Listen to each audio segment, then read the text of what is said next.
me? Okay. We insist I join.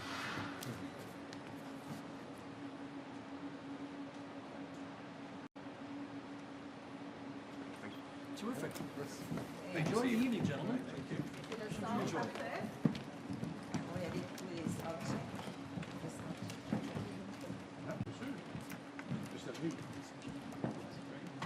Yes, I did first and I'll do it again.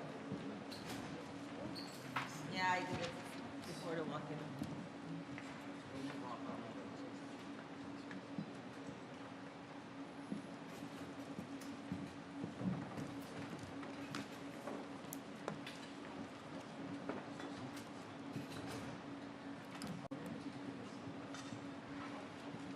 Seven minutes. Very much.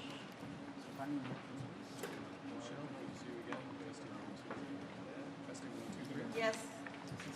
Get out there. 1 minute, maybe. Oui, bonsoir. Est-ce que le micro fonctionne bien? We'll wait for 1 minute.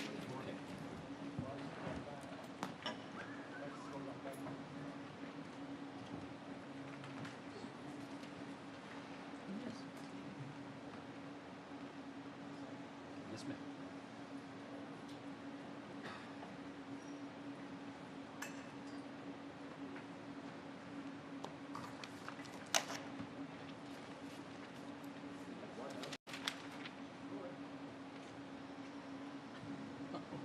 We've been told?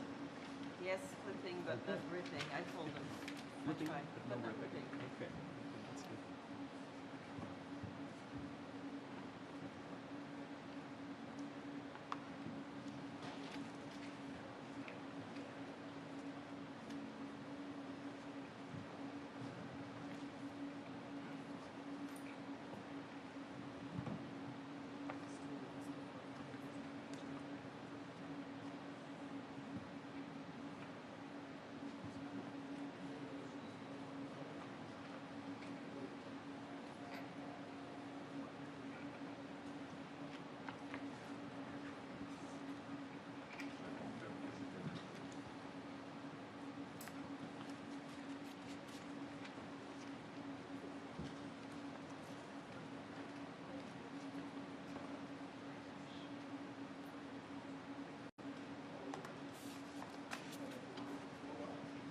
Five minutes before the day, 5 minutes.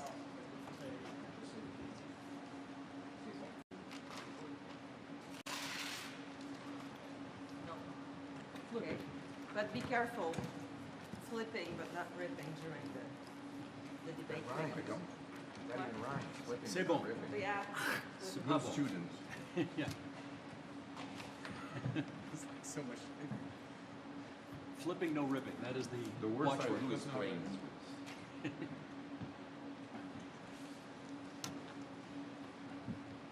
Peut-être les flipper en dessous, ça va être plus joli pour la télé.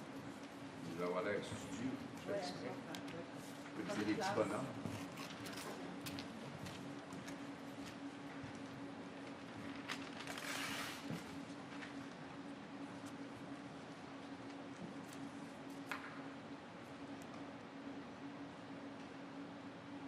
Four minutes.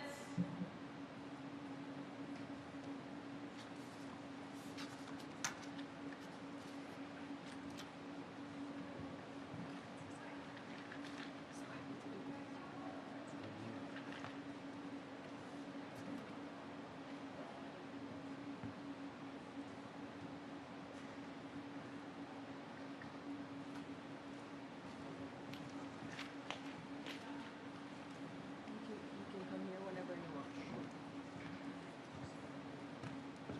Oh, you have to start, we go up during the 25 seconds.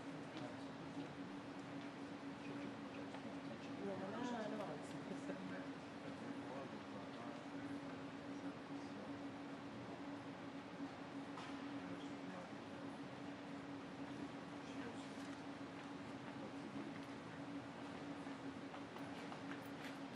Three minutes.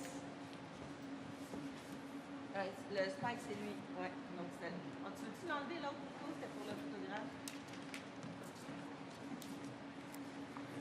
Merci. Bon. chaussette. Yeah, Très jolie Mario. chaussette.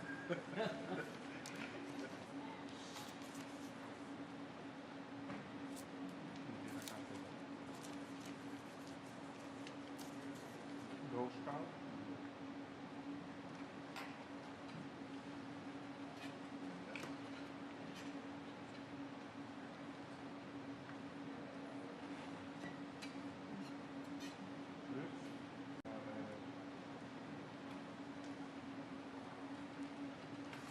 Two minutes before debate.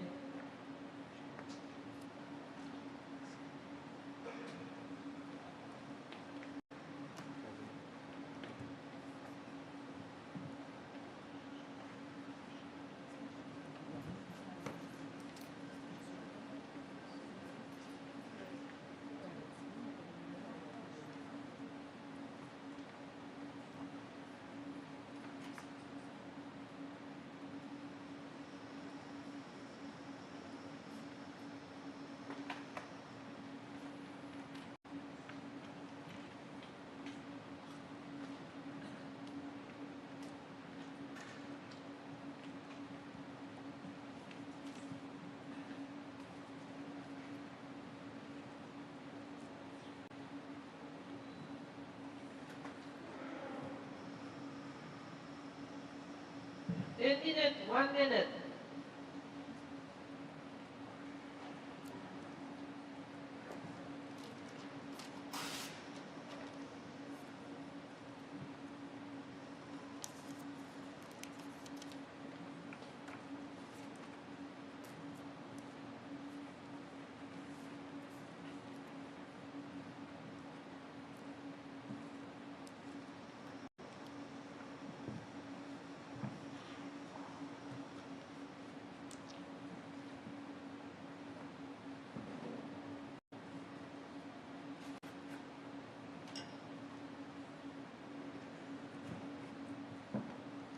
Break a leg, everybody. A good show. Thanks, Yes, Thanks. indeed.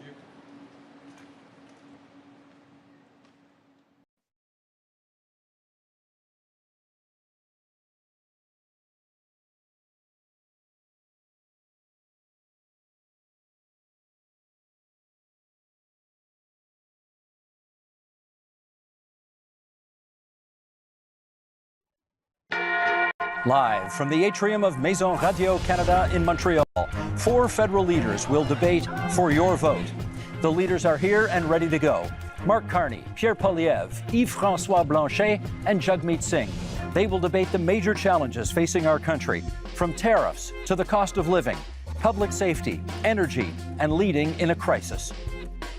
Good evening, everybody. I'm Steve Paikin, your moderator for tonight's debate. Each leader has agreed to the following: no notes, answer the questions, stay on theme, stay on time. How much each leader speaks will be counted on these clocks, visible to the leaders and to you at home. This is the 2025 Federal Leaders Debate.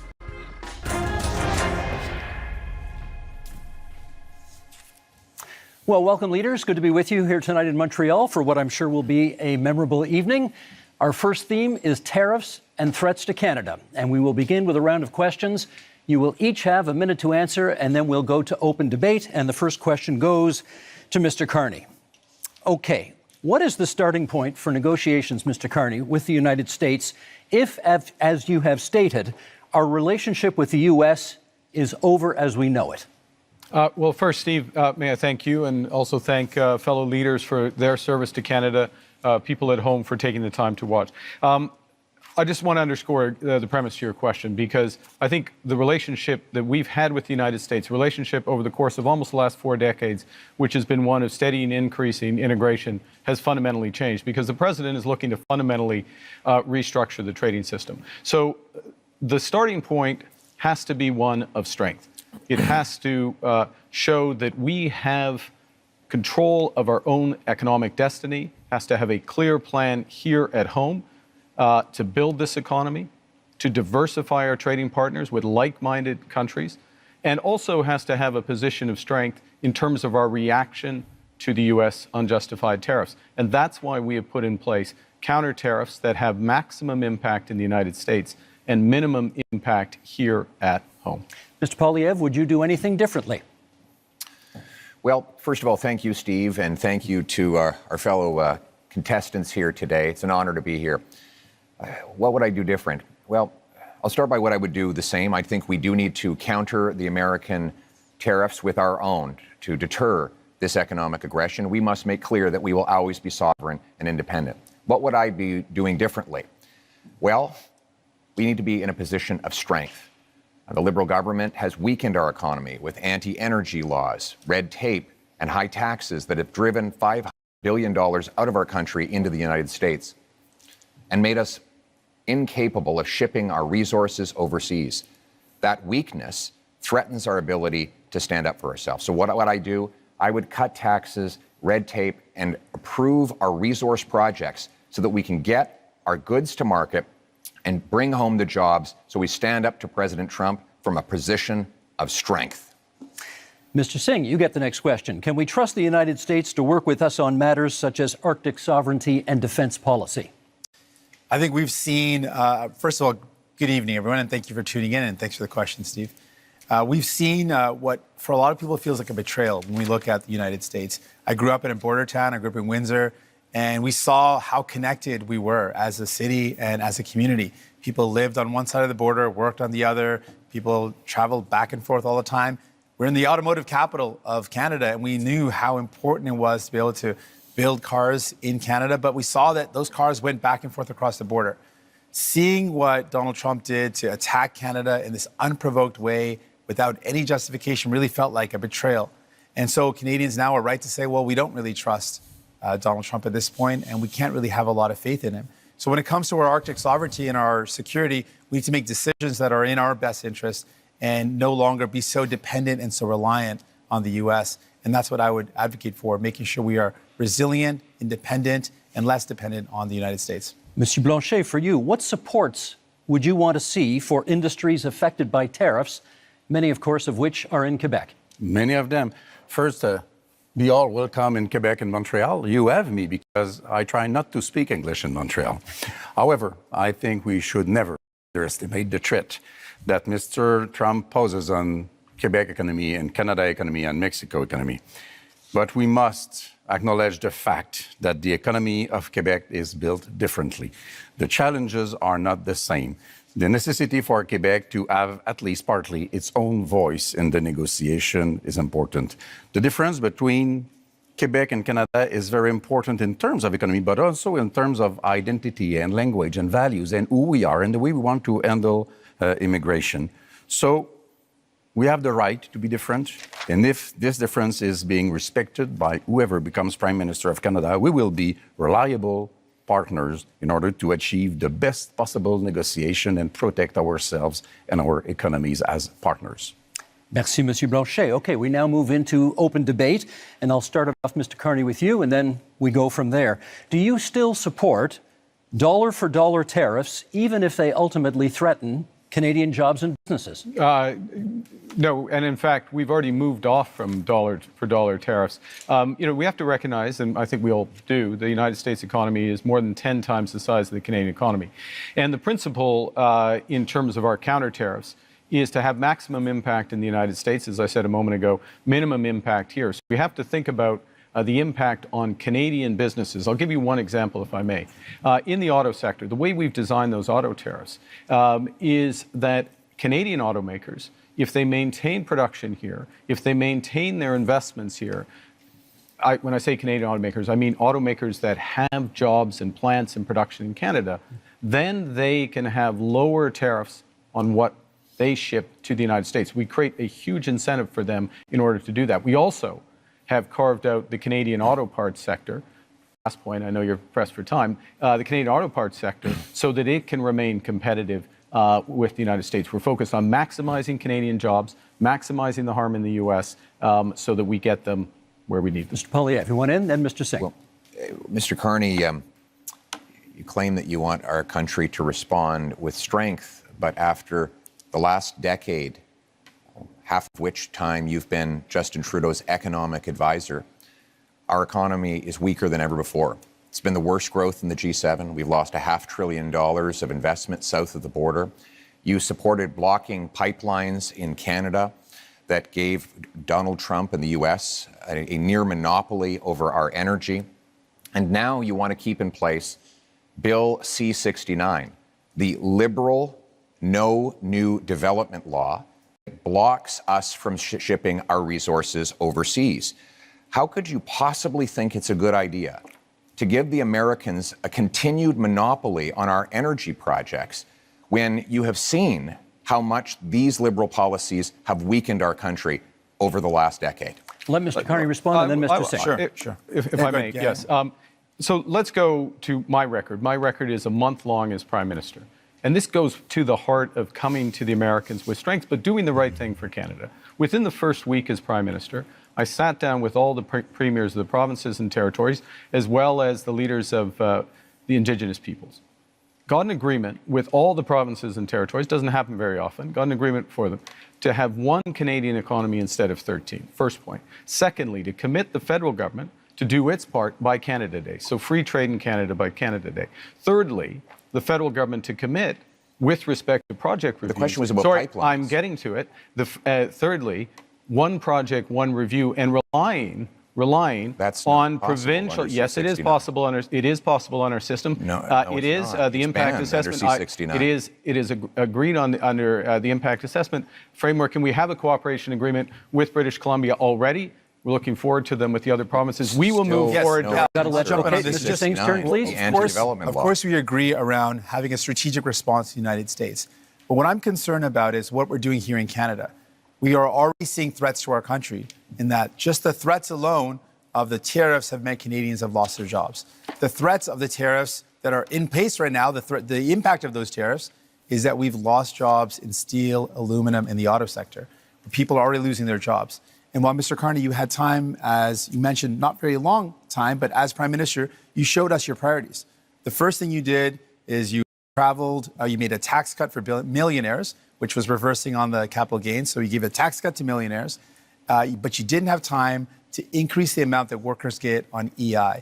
Right now, workers who are struggling and wondering, what am I going to do if I lose my job? Workers who've lost their job are saying, how do I pay my bills when EI only covers half of a worker's salary? Maybe 40 years ago that would have worked, but right now most workers are spending their entire salary just to pay the bills, to pay their mortgage and their rent, and to put food on the table. So EI is not good enough, and it shows Canadians that you didn't make it a priority to protect those that are impacted by these tariffs, that are threatened because their jobs are lost. We have not heard from Monsieur Blanchet yet in this segment, so please. Yeah, Mr. Carney, you are becoming a real Canadian leader, saying one thing in French and another one in English.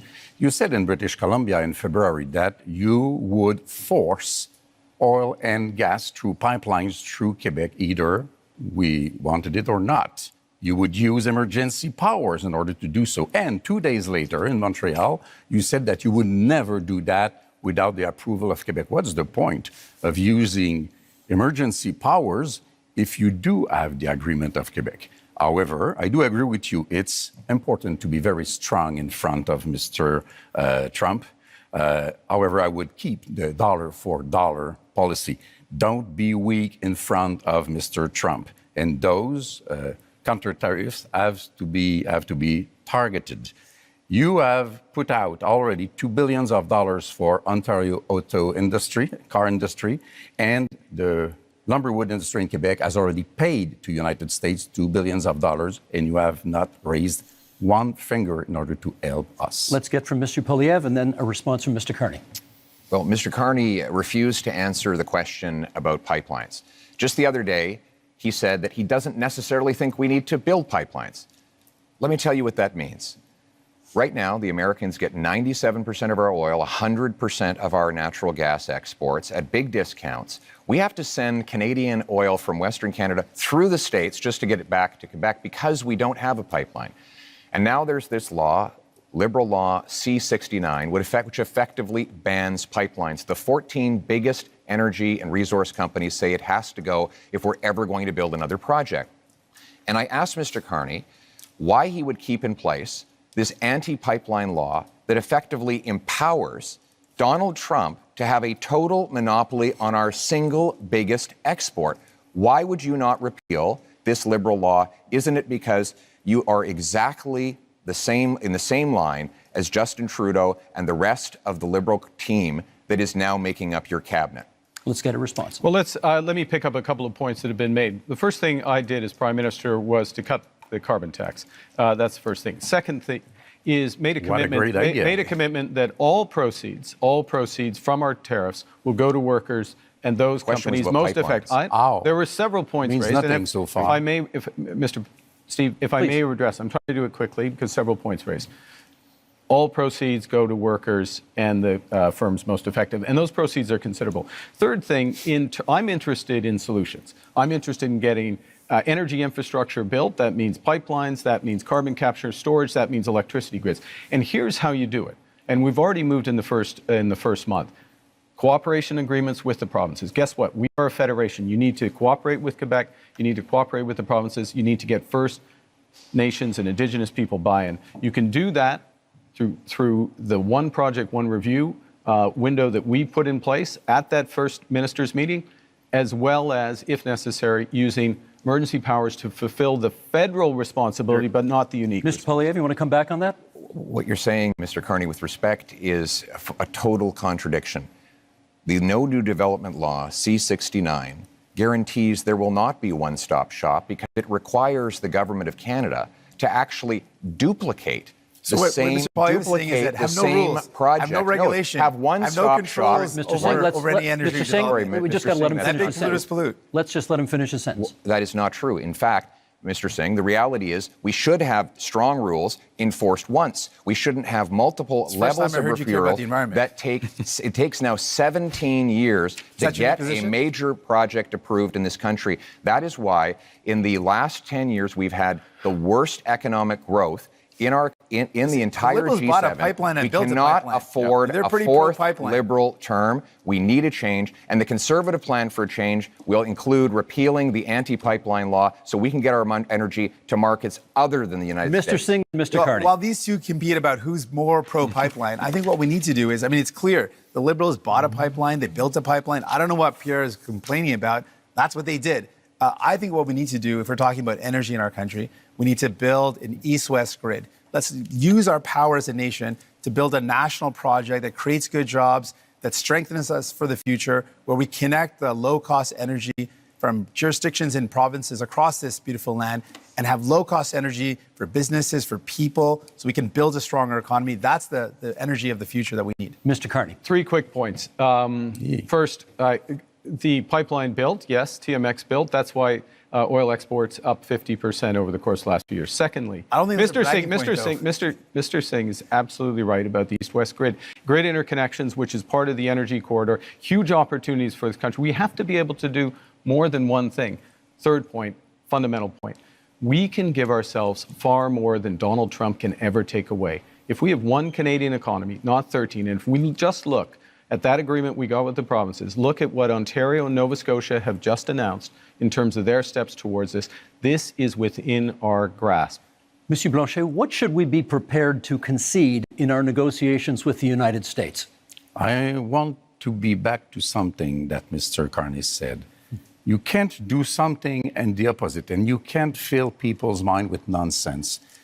Quebec has, by law, its own environmental review institution, and you cannot, through a federal decision, even through a Quebec government decision, go over the BAP, as we call it. If the BAP says no, Just say. it's no. I know. Good. I know, Let's but this keep is that in mind. This is the point. This is, if I may, this is the point. The federal government can do the following, which is to take the decision to abide by the decision of the Quebec BAP. That is within the federal government's power. That is known as cooperative federalism. That's what we need to do. And do you understand one other point fast? This is what we need. This is what we need to do in a crisis. Brèvement ici, and then Mr. Poilievre. Yeah. The building of those pipelines will take at least 10 to 14 years. Mr. Trump will be 90 years old, not president no more, and somebody of course, less terrible will be there before you can even dream of having oil through this pipeline of yours. We're less than a minute to go. Mr. Poilievre, I promised you next. Listen, after the last 10 years of blocking pipelines and killing jobs, Sounds wild when you we say that. actually Sounds like- need to get things that makes done. sense. We need a change, and our conservative plan for change will repeal the No New Pipelines law. It will create a true one-stop shop, set up shovel-ready zones with pre-permitting so that we can approve LNG liquefaction export plants, mines, pipelines, nuclear plants, and also said no to hydroelectric dams so that we can generate the power we need to be strong, self-reliant, and stand on our own 2 feet for a change. Last quick word to Mr. Carney. Okay, quick word. Bringing it back to what we were talking about, which is tariffs, the threats to Canada, how to negotiate. We need these options. We need these options to build domestically, to build one Canadian economy. We need to act. We need to diversify our trade partners. And that is will our give us time in this strength to the segment. US. That is our time. Okay, you know my job tonight. I got to be the heavy guy here every now and then, making sure everybody comes to time. We've And got I'm trade keeping an eye defense as today. well on making sure that everybody gets rough justice over here. That concludes our first section and our first debate. Up next, affordability and the cost of living.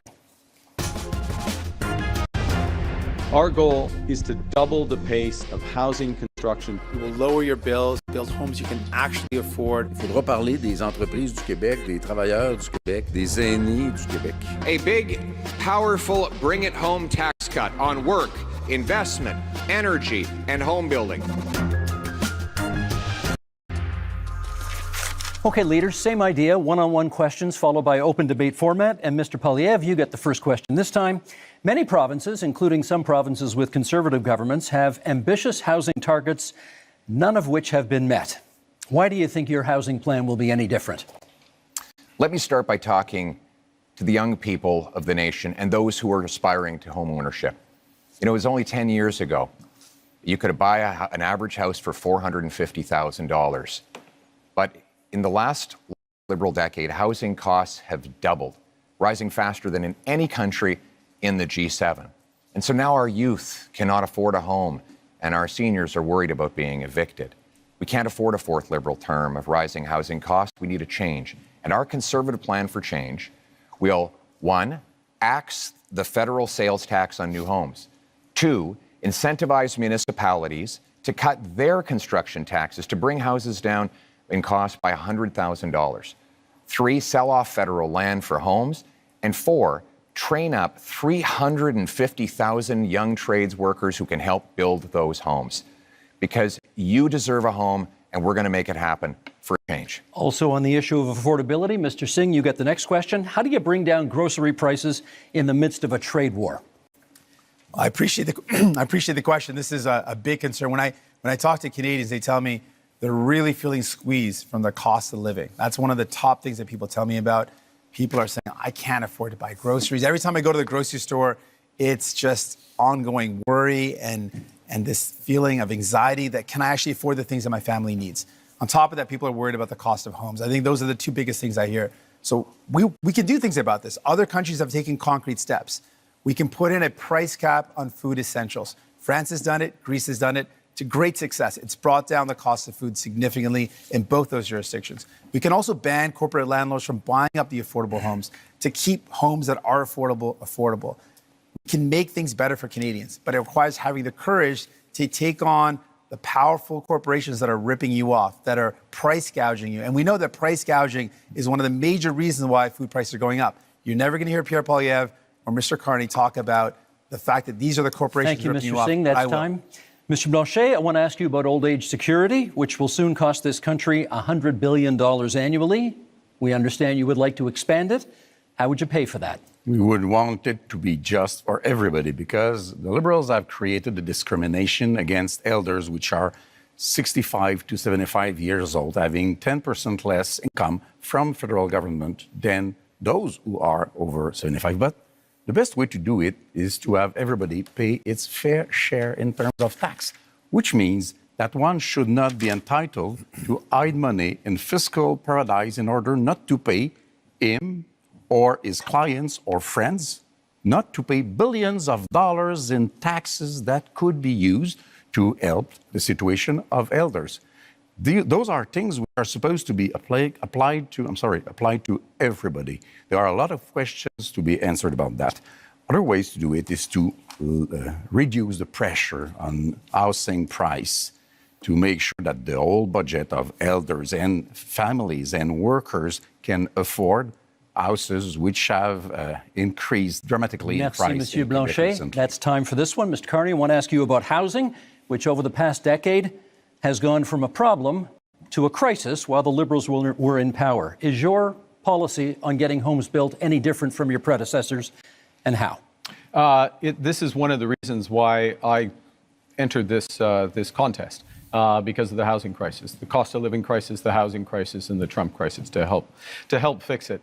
And I would say, look, the housing approach is fundamentally different because we need a fundamentally different approach. We need to build housing at a rate that we haven't seen since the end of the Second World War. We do need a fundamentally different approach. And with the fundamentally different approach, we can build an entirely new industry. So the question is how? Now, Mr. Poilievre and I agree on some things. Okay? I agree as well on reducing the tax on first-time home purchases as a way to buy. But I am focused on increasing the supply of homes and doing that in a way that uses Canadian technology and modular, prefabricated housing, that uses Canadian lumber, including in reinforced timber, and uses Canadian workers. And in all respects, we're scaling up to double the rate of home building. Thank you, Mr. Carney. That's time. We now move to open forum here. And Mr. Singh, you get the first comment. Many of you have pledged to cut the GST on many aspects of buying a home. And Mr. Singh, I want to ask you, would you cut the GST on anything else in order to make life more affordable? Absolutely. In fact, I'm the only one on this stage that fought to give people a GST holiday. Interestingly, while the GST holiday helps working class folks, middle class folks by taking off the GST off essentials, the Conservatives under Pierre Poilievre voted against that.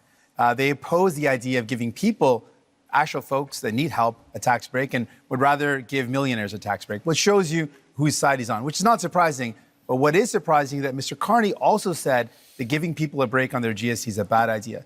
Mr. Carney, why do you think giving a tax break to capital gains folks that earn more than $1 million is a good idea, but helping a family afford their groceries, helping people afford their bills for their internet, their cell phone, their home heating, giving them relief to take the GST off those is a bad idea, but giving a tax break to people who really only earn over more than $1.4 million, that's somehow a good idea. Okay, you went after That's your numbers. You went after Mr. Poilievre first, so I'm going to give him the first shot to respond.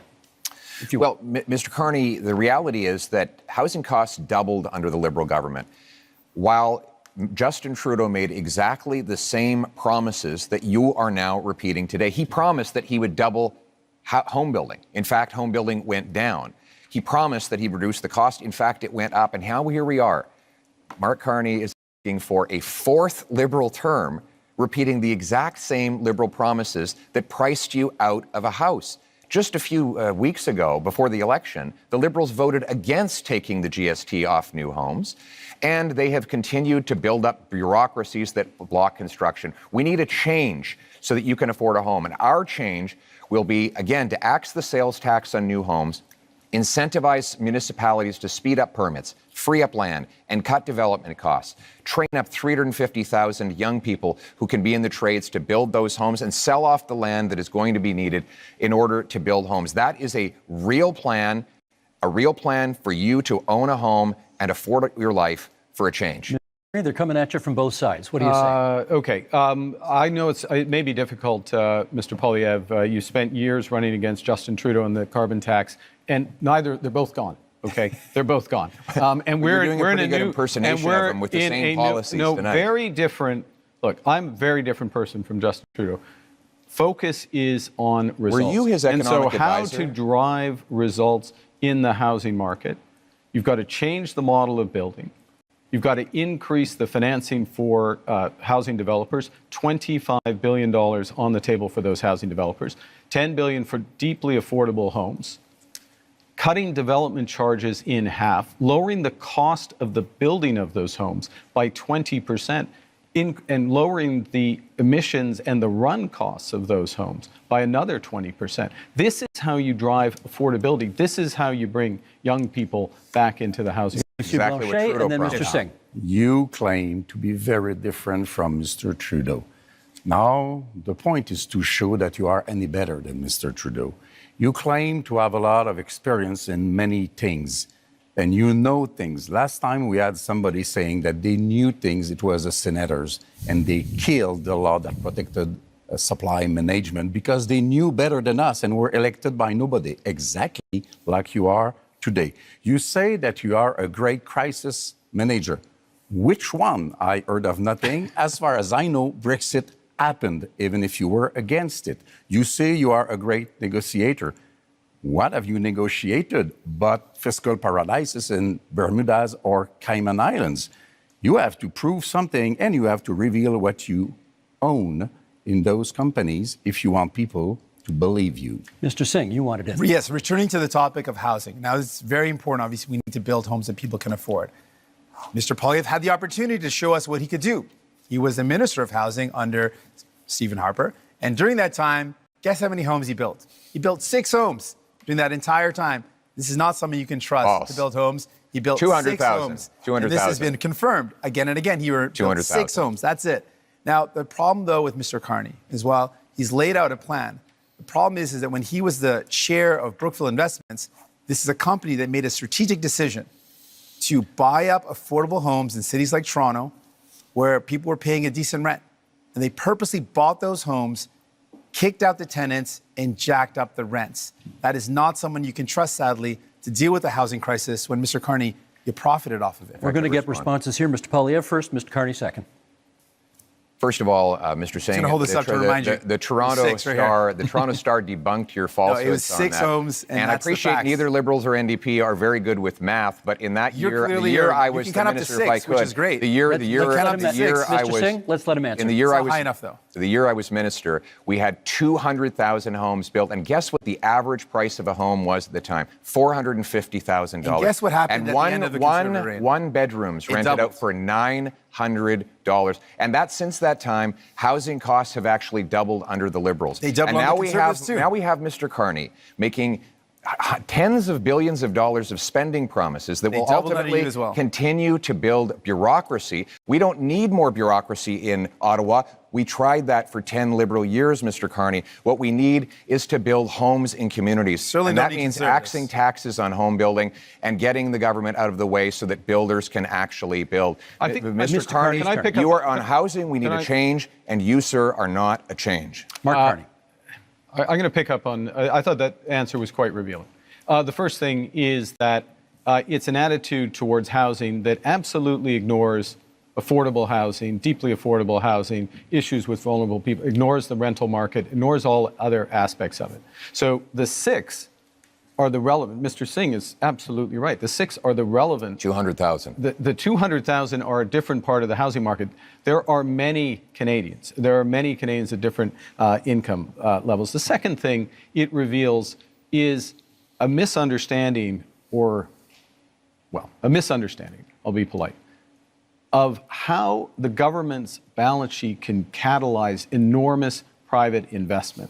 And that is what we need to do to solve the housing crisis. It happens to be what we need to do as a whole to address the economic crisis that's been forced on us by President Trump. Mr. Blanchet? Yeah.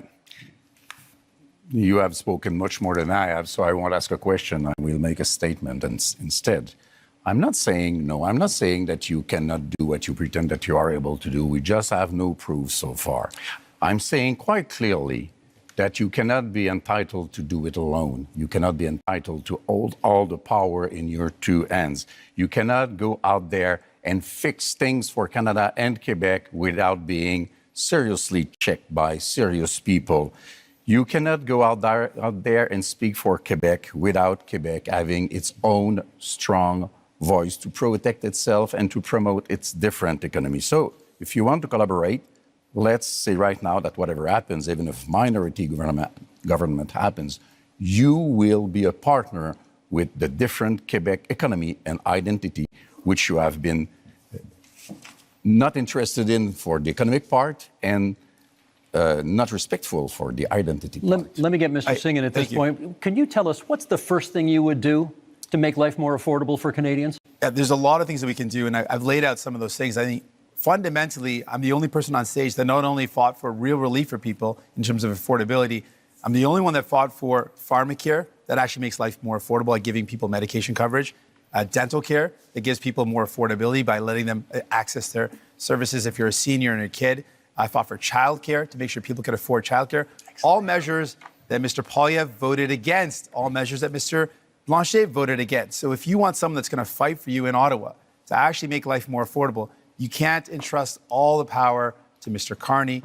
He doesn't have a track record of making life more affordable for people, but we do. So vote for a New Democrat, and we'll continue this work to make life more affordable for you, while the Conservatives and the Bloc have voted against those measures to make life affordable, because that's not who they care about. New Democrats are in it for you. Pierre Poilievre. The number one expense for families today is taxes, more than they spend on food, clothing, and shelter combined. This after 10 years of Liberal tax increases. We can't afford a fourth term of high Liberal taxes. And that's why Conservatives have a plan for change. And that plan includes voted against every measure to help people out. Cutting income taxes by 15% for the average worker and seniors, saving a working couple up to $2,000, rewarding hard work again. Because hard work is actually being punished.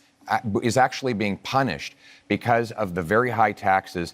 Now, the Liberals promised 10 years ago they would lower them. They actually raised taxes on 9 out of 10 Canadians. We need a change in this country because your hard work should once again pay off with a powerful paycheck that buys you an affordable home so you want to save on people a safe $2,000, street, and that's what we will deliver. You want to save people $2,000, but cut their dental care, which is thousands of dollars. False. Cut their child care, which is thousands of dollars. Cut pharmacare coverage, which is thousands of dollars. False. That's not a very good math deal right there. You're going to save people $2,000, but cost them tens of thousands of dollars. That's why you cannot afford Conservatives, and you certainly can't trust the Liberals on their own. Mark Carney's turn. You need New Democrats. Mark Carney. I'm going to reinforce that point, and then I'll respond to Mr. Blanchet. Childcare in this country, $3,000 to $10,000 a year for a family, depending on where you live. Province, jurisdiction. Depending on where you live, that's what's being saved there. $800 per trip to the dentist. We have expanded dental Province, care to 8 million Canadians. Because we forced 8 million Canadians. Because New Democrats are there. Pharmacare. These are fundamental issues for affordability. We're talking about affordability and taking them off in order. That's why you need New Democrats. Quebec, that's not what I've said. And in terms of income taxes working with Quebec, for Canadians. Yes, absolutely. Throughout the short time I've been Prime Minister, working directly with the Premier of Quebec, our Minister of Foreign Affairs, our Minister of Finance are from Quebec. Quebec and Quebec issues, whether it's Why to answer Mr. Legault's letter? He asked 5 things in the letter. He reduced his expectations. We're talking about... And you did not even answer him. And tonight, you are so much in love with Quebec. Steve, the question that Canadians have to ask. Why vote for Conservatives? He's got the... Mr. Singh, sorry, he has the floor. Come on. The question you have to ask is, after a decade of Liberal promises, can you afford food? Is your housing more affordable than it used to be? What is your cost of living like compared to what it was a decade ago? And are you prepared to elect the same Liberal MPs, the same Liberal ministers, the same Liberal staffers all over again for a 4th term? Mr. Carney, Justin Trudeau's staffers are actually here with you at this debate in Montreal, writing the talking points that you are regurgitating in the microphone. How can we possibly believe that you are any different than the previous 10 years of Liberal government? 25 seconds left in this segment for you to respond to that. Look, I do my own talking points. Thank you very much. The biggest risk we have to affordability, the biggest risk we have to this economy is Donald Trump. So first and foremost, we've got to get that right. Secondly, we need to do it in a way that brings everyone along together. That means preserving pharmacare, dental care, child care, reinforcing health care, spending our intrusion in Quebec jurisdiction over and again. I like if we were any better than we are. Is there one thing Canadians can do that Quebecers cannot do? You are doing intrusions in our jurisdiction with our money, pretending you are better, and most of the time you try to copy what we did with our own money against us. What's that as a policy? Don't you have your own things to care about? That really is time for this segment. I wanted to be polite and let everybody finish their points, I'm but far behind, we got to move so on. I took the liberty. Thank you. Okay, that ends section 2. Up next, public safety and security. Fight crime, to protect Canadians, and to build communities that are safe, secure, and strong. Keep crime, drugs, stolen cars, and other illegal substances out of our country. We're going to invest in our borders, and that means hiring more border officers. Resources are in short supply, not enough staff. This is not the nice way to treat people who come to our border. Okay, same format, one-on-one questions and then open debate. Monsieur Blanchet, you get to go first in this one. Public safety and security. For a lot of people, that means the fentanyl crisis. I'd like to know what you could contribute to ending that crisis in this country. The fentanyl crisis is a very serious issue, which is a bit less important in Quebec than it is in British Columbia. I think the whole border thing is the real issue. Immigration is a very important issue for Quebecers. Immigration has to be dealt with in an orderly fashion. Our borders are not dealt with in an orderly fashion. The rules are not respected. The rules are unclear. Some rules even invite people to hide for 2 weeks illegally for coming out. Some things has to be done. The situation of one person asking for asylum may take as much as 4 years without us reducing the number in order to deal with them in a human way. The services for every citizen in Quebec are being reduced because we cannot afford the fact that we are receiving much, much more people in Quebec from this specific type of immigration than we can afford, and we cannot teach them French. That's time, Monsieur Blanchet. We can, of course, return to the immigration issue during open debate, should you choose to. Mr. Carney, question for you. The Liberal gun buyback policy, not considered a success by many people. Reviving it is in your platform. Yeah. Why would it work this time? Yeah, I think, well, what we've seen with that policy is some success at the commercial level, but not at the individual level, because it hasn't been, in my opinion, it hasn't been organized properly, and it needs to be organized properly. And I've instructed the Minister of National Security and Public Safety in order to do that. So part of this is a different focus of government, a focus on results, a focus on clear milestones in the short term. Let me make a broader point, though, on gun, which is that we have a problem with guns coming over borders, which is why we've tightened our borders. We have an issue, though, with the gun industry that is continually coming up with new forms of assault rifles, mass killing machines. We banned over 2,000 of these. Every single time there has been a vote in the House of Commons on gun control, Mr. Poilievre has voted against it. You can't be tough on crime unless you're tough on guns. Mr. Poilievre, you can come back on that in the open debate if you want to, but my question for you in this segment is, Indigenous people are statistically overrepresented in our corrections system. Are you concerned that your tough on crime platform will make that worse?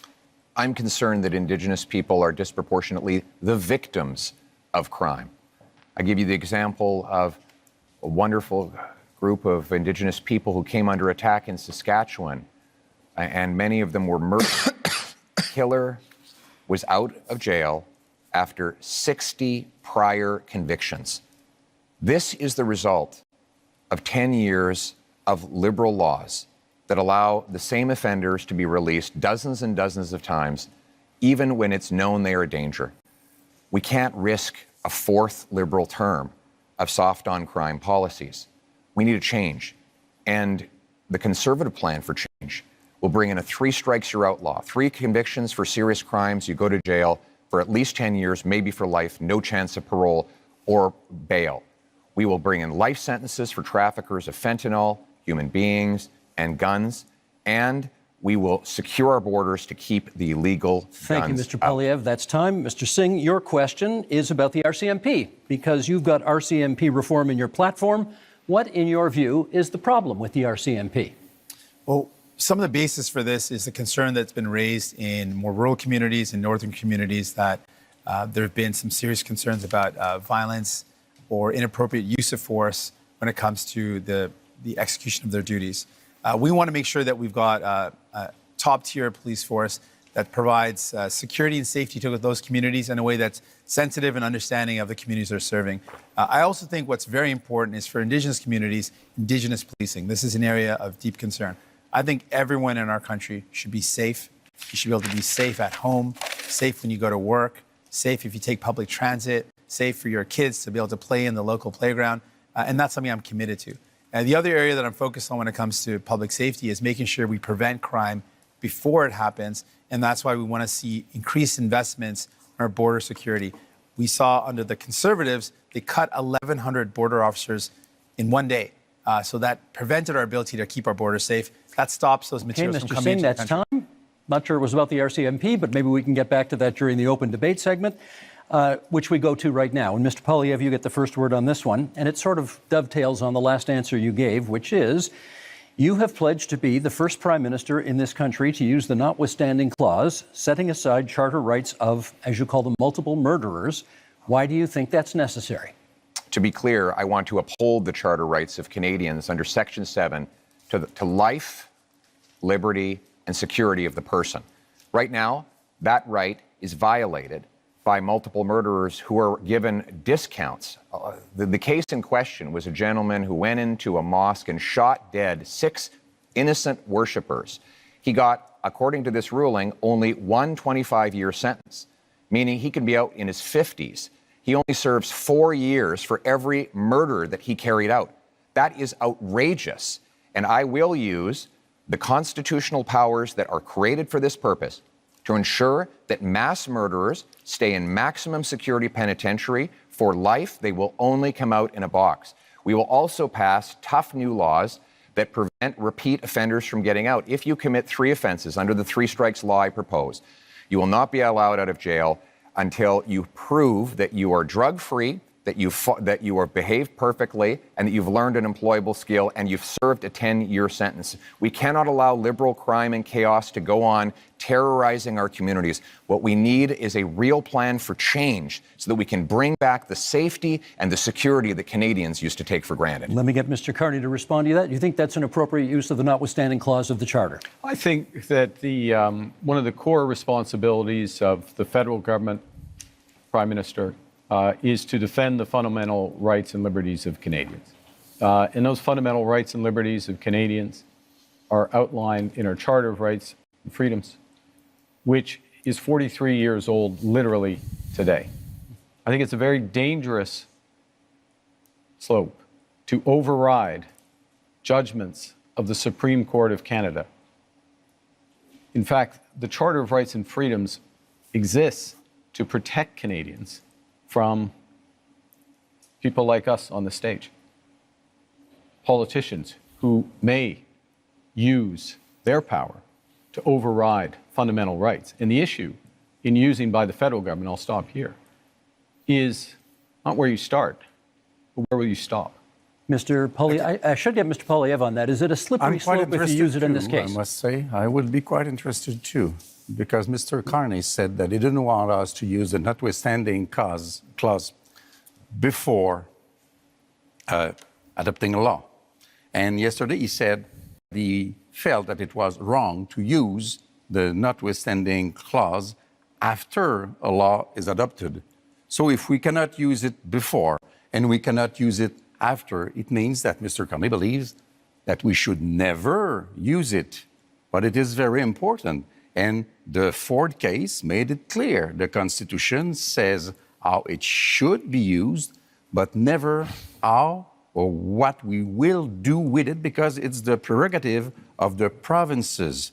So do you want the Supreme Court to overrule another judgment of the same Supreme Court because you don't like it? Because that would be being the hell of a politician as you define them. Well, let me just start by saying, first of all, thank you. I just started by saying, let's not let Mr. Poilievre get away with making this ludicrous claim that anyone on this stage thinks that violent crime should get a less severe penalty. Obviously, that is not a special position that he's taking. Everyone agrees that horrible crimes should have horrible sentences. Judges are equipped to do that, so don't let Mr. Poilievre's rhetoric confuse people. Obviously, everyone agrees that if someone does something horrible, they should pay a horrible price for it. There should be appropriate sentence that's put in place by a judge.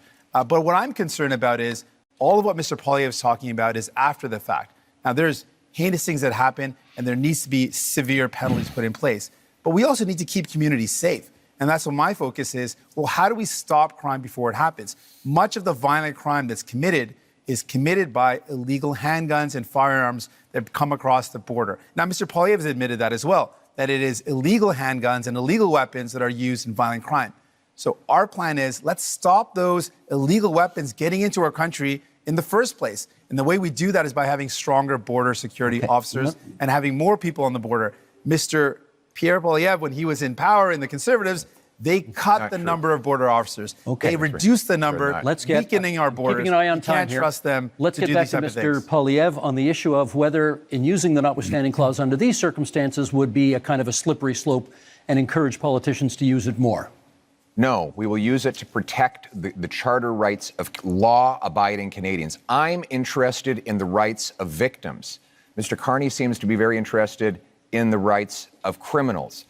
He says that it's dangerous for me to ensure that mass murderers stay behind bars for life. You know what's dangerous? Turning them loose on our streets. I don't think you appreciate, sir, the chaos that is unfolding in communities. In Toronto right now, the police have been forced to tell people to just let the thief steal the car. When they break into the house, just take the keys. Just let them take the keys so that you don't get hurt. People are living in terror in many of our communities precisely because of the catch and release bail law, C-75, which requires judges release the accused at the earliest opportunity under the least onerous conditions. Every single member of your Liberal caucus and your Liberal cabinet voted in favor of this bill, and they are all determined to keep it in place despite constant promises to the contrary. Mr. Carney, Canadians deserve to live in peace and security. That is the right that I'm fighting for a change. I'm fighting for that as well. And let me be specific about two things that have been raised. The first is with respect to these issues of car theft, home invasion, and I'll use the GTA area where there has been a sharp increase. How do you attack that? You attack it several ways. One, you increase the criminal penalties for that happening, particularly if you're part of a gang, particularly if you use a firearm. And you will do that? And we're doing so. We've committed to doing so. You put in place a reverse onus in terms of bail so that it has to be proven that there's not a risk, which we've also committed to. And then you go to what Mr. Singh was talking about, which is we have to reinforce our frontiers. That's why we're committing to an extra 1,000 Canada Border Service agents, an extra 1,000 RCMPs. That's why, as part of the broader fentanyl initiative, where we've added to the RCMP there, we've added drones, we're adding helicopters, we're adding surveillance, and we're going to the other end of the chain with respect to car theft, which is tightening security at the ports.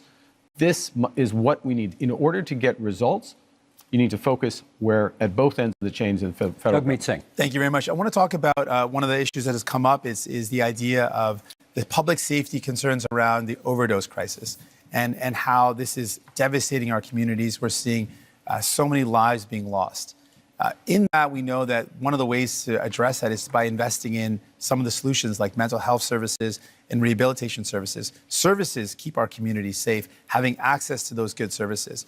Both Mr. Carney and Mr. Poilievre are proposing cutting government spending and cutting those services. That's not going to make our communities safer. We need to see better investments in rehabilitation services, more investments in mental health. We need to respond to this serious crisis in our country with care and compassion. I've met with Moms Stop the Harm, an organization of moms that have lost their children to this opioid overdose crisis. They've literally had their children have died because of this. And they're saying we need to do everything possible to save lives, to stop this death from happening. And I think we need to listen to those moms, and that's my commitment. Mr. Blanchet. Two things as rapidly as possible. First, we believe that we should act on crime gangs and organizations, defining them as we do for terrorist organizations.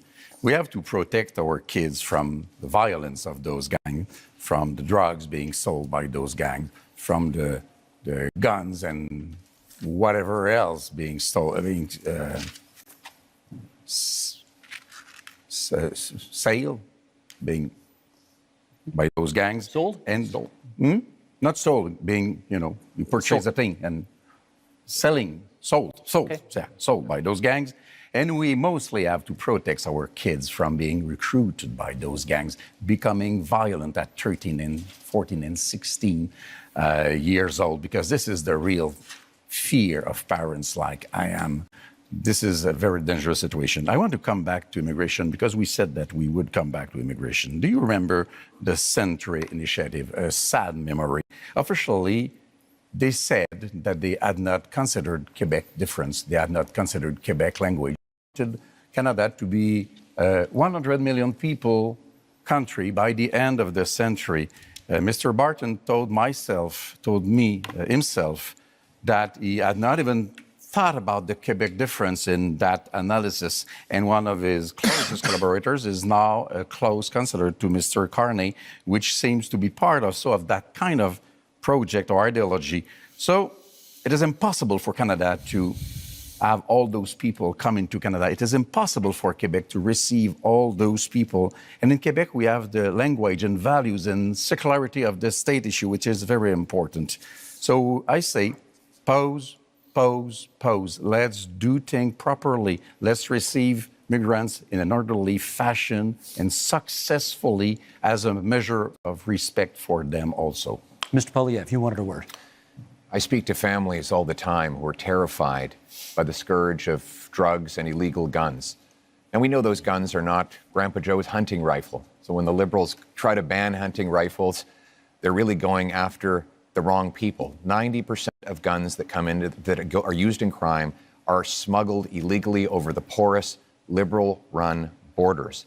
The border, and that's why cut the police, border officers. It's not true. And that's you why literally the police, cut the border officers. the police in the actually, facts. if I could, the police actually endorsed do it me. again, The police in Barrie, in Peel, in Sault Ste. Marie have all endorsed me because they know that I will go after the gun smugglers and criminals with 2,000 extra frontline border guards that will stop the guns from coming in. Now you want to hire But unlike the Liberals and NDP, I will not ban hunting rifles. The Liberals want to protect. Never wanted to ban I want to them. protect Canadians from criminals. Yeah. The Liberals want to protect turkeys from hunters. I think we know which one makes the most Mr. Carney, sense. quick intervention, Mr. Carney, then I got a question for each of you before this segment's out. Okay. We absolutely fully support hunting and rights of hunters and Indigenous Canadians. But I want to raise an issue, which is a serious issue, talking about safety. There are people, we're in Montreal, in Toronto, across this country, who fear going to their synagogue, fear going to their community center, fear taking their children, leaving their children in school. And this has to stop. This is it's totally unacceptable. So what we're proposing is to make it a criminal offense to threaten or to impede anyone from being near or going to their place of worship, their school, their community center. It pains me that when we have to do it, because this is not what we should be doing as Canadians, of course, Okay. but we will put that in place. Let me get And this is a fundamental issue with respect Let me to get any 10 seconds from each of you before this segment's out on what you perceive to be the biggest security threat to Canada right now. 10 seconds each. Mr. Poilievre. The physical security threat to our country is the rampant crime wave that is running out of control. After the last decade, we had a 116% increase in gun crime. We need to lock up the criminals. I got to hold you to 10 seconds. Mr. Carney? Well, we're in a security section. I think we didn't have a chance to talk about anything internationally. I think the biggest security threat to Canada is China. China, you say? Yeah. Mr. Singh? Biggest security threat, illegal guns and drugs coming across the border, and cuts to services that would make our public safety and security even worse. Last word to Monsieur Blanchet. The fact that neither Quebec or Canada is able to protect itself and that we are still dependent and entirely dependent on American to protect us. Okay, that is the end of that section. Gentlemen, up next, energy and climate. Improving pipelines, getting things built, unleashing production. We are unlocking major infrastructure projects, including in conventional energy, oil and gas. We're speaking thousands of dollars a year for each family to pay for the damages of climate change. We can absolutely build important projects like an east-west energy grid. Energy and climate change. I know how much all of you love talking about pipelines, so here we go. Mr. Singh, to you first. Should Canada build new pipelines to get our oil and gas to market? Well, it's not an approach I favor with public money. There's not any projects that are on the table, so it's not a specific project to look at. I favor, when it comes to the environment, building an east-west energy grid that connects low-cost energy and allows for families to reduce their electricity costs. But let's put this all in context. We're talking about what our energy solutions are in the context of a climate crisis. And we're not just talking about a climate crisis in the far future. We're living it right now. I remember I met a mom a couple of years ago before I had kids who told me she was worried about taking her kids out on some days because of the forest fires in BC. It meant that it was unsafe for kids to go outdoors. Fast forward to when I became a parent just a couple of years after that, and I literally worry about the same thing. The forest fires we saw a couple of years ago meant that many places that didn't see this before saw days where there was such smoke in the air that it was dangerous for kids. We've seen extreme weather, forest fires, heat domes, floods impacting us. We've got to do everything we can to protect our future. Thank you, Mr. Singh. That's time. Mr. Poilievre, where does fighting climate change land on your list of priorities when it comes to expanding energy opportunities in this country? It lands within our priorities of bringing home jobs while bringing down emissions around the world. Look, the reality is that if we push production out of our country to more polluting countries, it actually makes the problem worse. But that has been exactly the Liberal approach with the anti-development law C-69, blocking of 15 LNG export plants over the last 10 years. We have seen more of those jobs go abroad. I want to bring them home.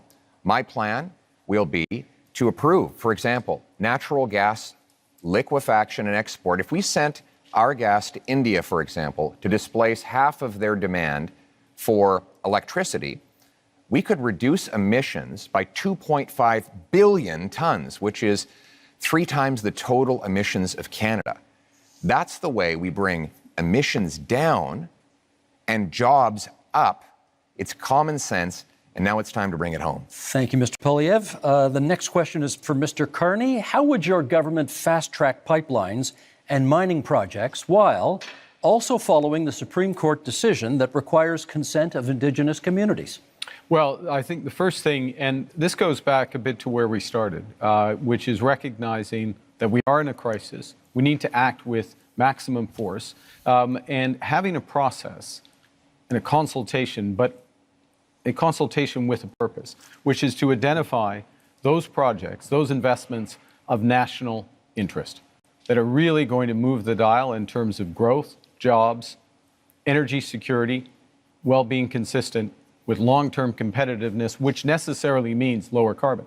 And so part of that process is ensuring that First Nations, Indigenous peoples, are there from the start. It also includes their ability to participate fully in those projects, and that's why, and I know I can tell, like, you've got to tell on when I've gone on too long, so I'll finish up, which is, that's why we're doubling, our proposal is to double the Indigenous Loan Guarantee Program to $10 billion. What does that actually mean? It means an ability for them to invest equity in those projects and be full partners. Thank you. My tell is my clock, and my clock is at 0, so that's how it goes. Monsieur Blanchet, do you still oppose pipeline construction in Quebec, even though a majority of Quebecers now apparently say they support it? We will know about that when we have held the debate about that, which has not begun yet. We are just beginning it. First, we are hearing very creative numbers, and we are being fed nonsense. And we will be back to it in a few minutes. But energy, trade, commerce is from south to north or north to south. And it's true in Quebec also. In a little more than 3 years, Donald Trump won't be in office. And there will be not one more pipeline having been built once we get there. So let's be serious, responsible, and we will be back with the numbers. We don't want to pay in Quebec for such monstrosities which will provide us with nothing. We now move to open debate, and you all will get a chance or have had a chance to get the first shot at this. And Monsieur Blanchet, it is your turn to get the first shot. Canada has a substantial supply of critical minerals, which are in high demand. Are you in favor of allowing these minerals to be mined? Of course, it has to be done properly. Quebec has probably the most important clean phosphate reserves in North America. In Saguenay-Lac-Saint-Jean, it is very important. It has to be exploited. This is the best way to use Paul Saguenay as an infrastructure that we need. We have lithium. Everybody needs lithium. Transportation has to be taken from oil to clean energy. This is what we want to be working on. It is part of the specifics of Quebec economy. So we are in favor of that. But we don't want to pay for the $30 billion which have been spent on oil and gas by the Liberals last year. It's $7 billion from Quebec. We don't want to pay for the $40 billion which have been spent by the Liberals on Trans Mountain. It's $9 billion from Quebec. Those are $16 billion of which not $1 has been spent in Quebec to develop a lot more power and wealth for Quebecers with our own money. We need to let the leader of the Liberals respond. Well, actually, I was going to pick up on the enormous opportunity that exists in Quebec, exists in Ontario, exists in the north of Canada, really exists across this great nation in terms of critical metals and minerals. We are have one of the biggest resources in this country. And it's not just an enormous economic opportunity, it is a strategic opportunity for Canada. So we have to make a decision, not just to develop it, but how do we develop it and who are our partners for it? Do we become more dependent on the United States, which is what they want? By the way, President Trump this week said he might put a tax on critical metals and minerals, just showing again the unreliable. If I may, and so the discussions to negotiate. If I may finish. Let's let him finish. Let me finish.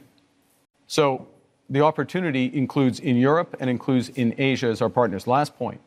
In order to get it done, we'll put in place a first and last mile fund. So these projects are connected to road and rail so they can go quickly to market. And we will have all of the other fast tracking measures in place that I talked about earlier in terms of capital, timing, approvals, so that we can move quickly, we can be stronger at home, better. Always with the Mr. approval of Singh. Quebec. Mr. Singh has the floor. We should absolutely take advantage of the fact that we've got incredible amounts of critical minerals in our country. And the way we do that is with any energy project or any project of this nature, make sure it's got the local community buy-in. It creates good jobs in communities, make sure we are meeting all our environmental needs, and we work with Indigenous partnership. And so I absolutely agree with that. I want to build on something Mr. Blanchet mentioned about the investments that this country has made. What I found very troubling is that the past number of years, the Liberal government record is one where we have spent the most subsidies compared to any other country in the G7 on subsidizing oil and gas. These are highly profitable companies. You voted for it. I think that's the wrong thing to do. We fought against it again and again. No, you voted for it. And then the Liberals have continued to do it. And so my question really to Mr. Carney is, will you commit to ending oil and gas subsidies? We should be using that to invest in people, not giving it to highly profitable oil and gas companies. Yeah, we talk. I promise Mr. Poilievre we'll come back and get that question answered. Mr. Poilievre.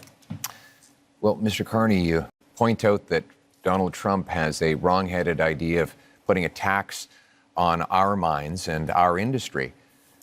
And that is wrong. But so do you. You want to apply a massive industrial carbon tax on Canadian mines, Canadian steel mills, Canadian aluminum plants, You want to let them just Canadian oil and gas. And your idea is to double the tax that Trump is applying by hitting them a second time. This will do nothing for the environment. It will actually ship our jobs south of the border, Mr. just Poilievre's plan is let them like pollute as much as they President want. Trump Not a good wants. My plan is to bring that production home here to Canada. For example, I will give a tax credit to low-emitting Canadian industry like Quebec's aluminum, for example, or British Columbia's natural gas, so that we not only bring home the production, but we do it below global average levels of emissions, so that we actually help the environment while bringing home the jobs for our people we have to let him at the same time. That is a sensible, pragmatic approach that puts us in charge of our economic destiny so we can stand up to the Americans from a position of strength for a change. He wants to let Carney, them we've pollute got. as Hang much on a as they sec. want. I want to give you a chance to speak to Mr. Singh's criticism about oil and gas subsidies and Mr. Poilievre's criticism about the industrial carbon tax. Okay, I'm going to make 3 points. I'll make 4 if you want me to respond to that, but I want to make 3. The first is that I answered this question last night, but I think the puck had already dropped in the Canadians game, so not everyone heard it. Yes, end to oil and gas subsidies. That's why you need New Democrats. Secondly, I would have done it independently. Secondly, recognizing that the biggest component of that was the cost of building Keystone. Keystone, which is the pipeline which has helped to increase oil exports rather by 50% in this country, that is an asset of the people of Canada. We own it.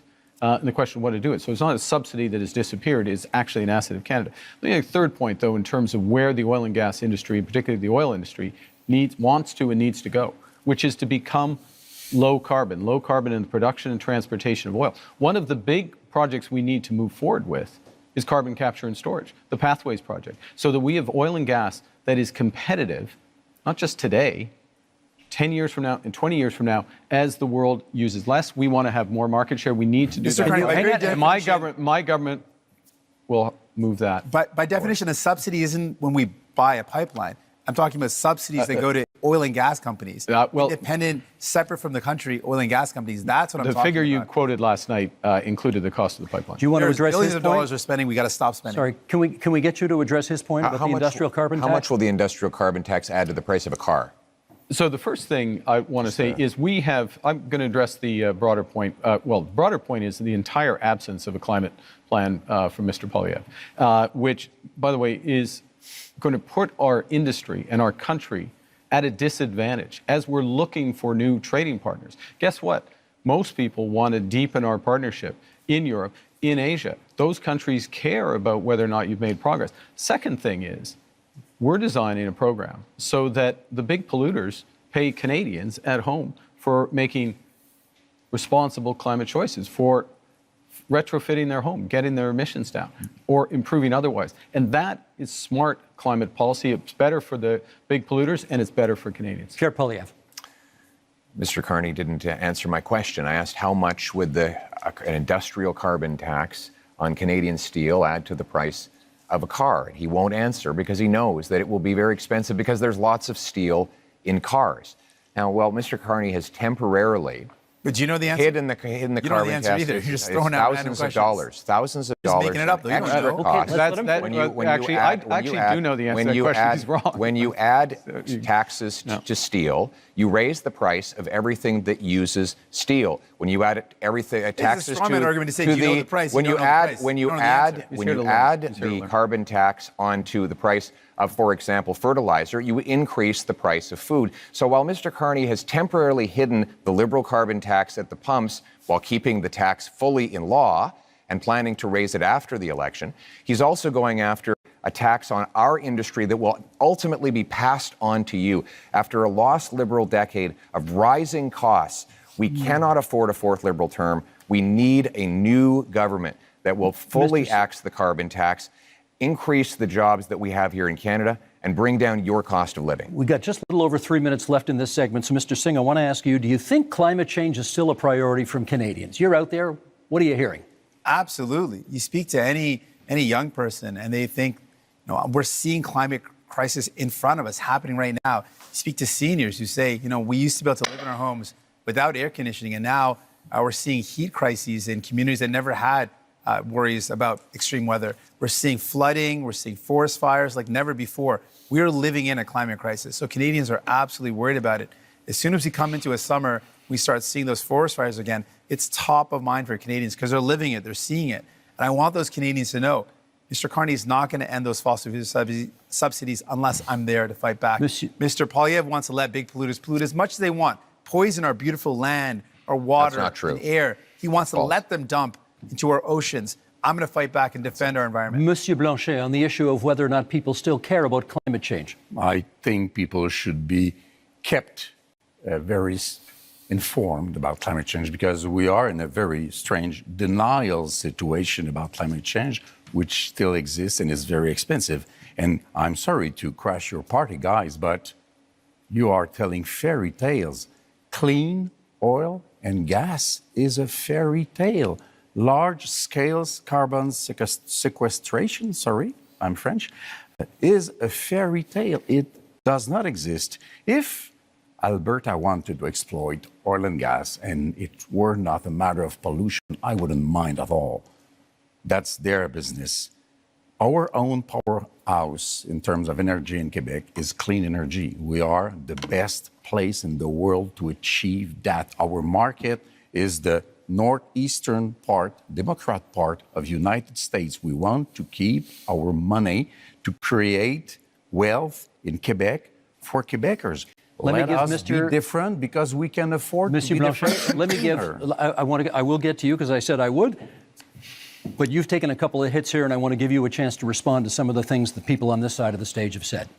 Thank you. Well, first of all, we do support protecting the environment. We want to ban the dumping of raw sewage into our waters. We want to hold large corporations to high environmental standards to protect our water and air.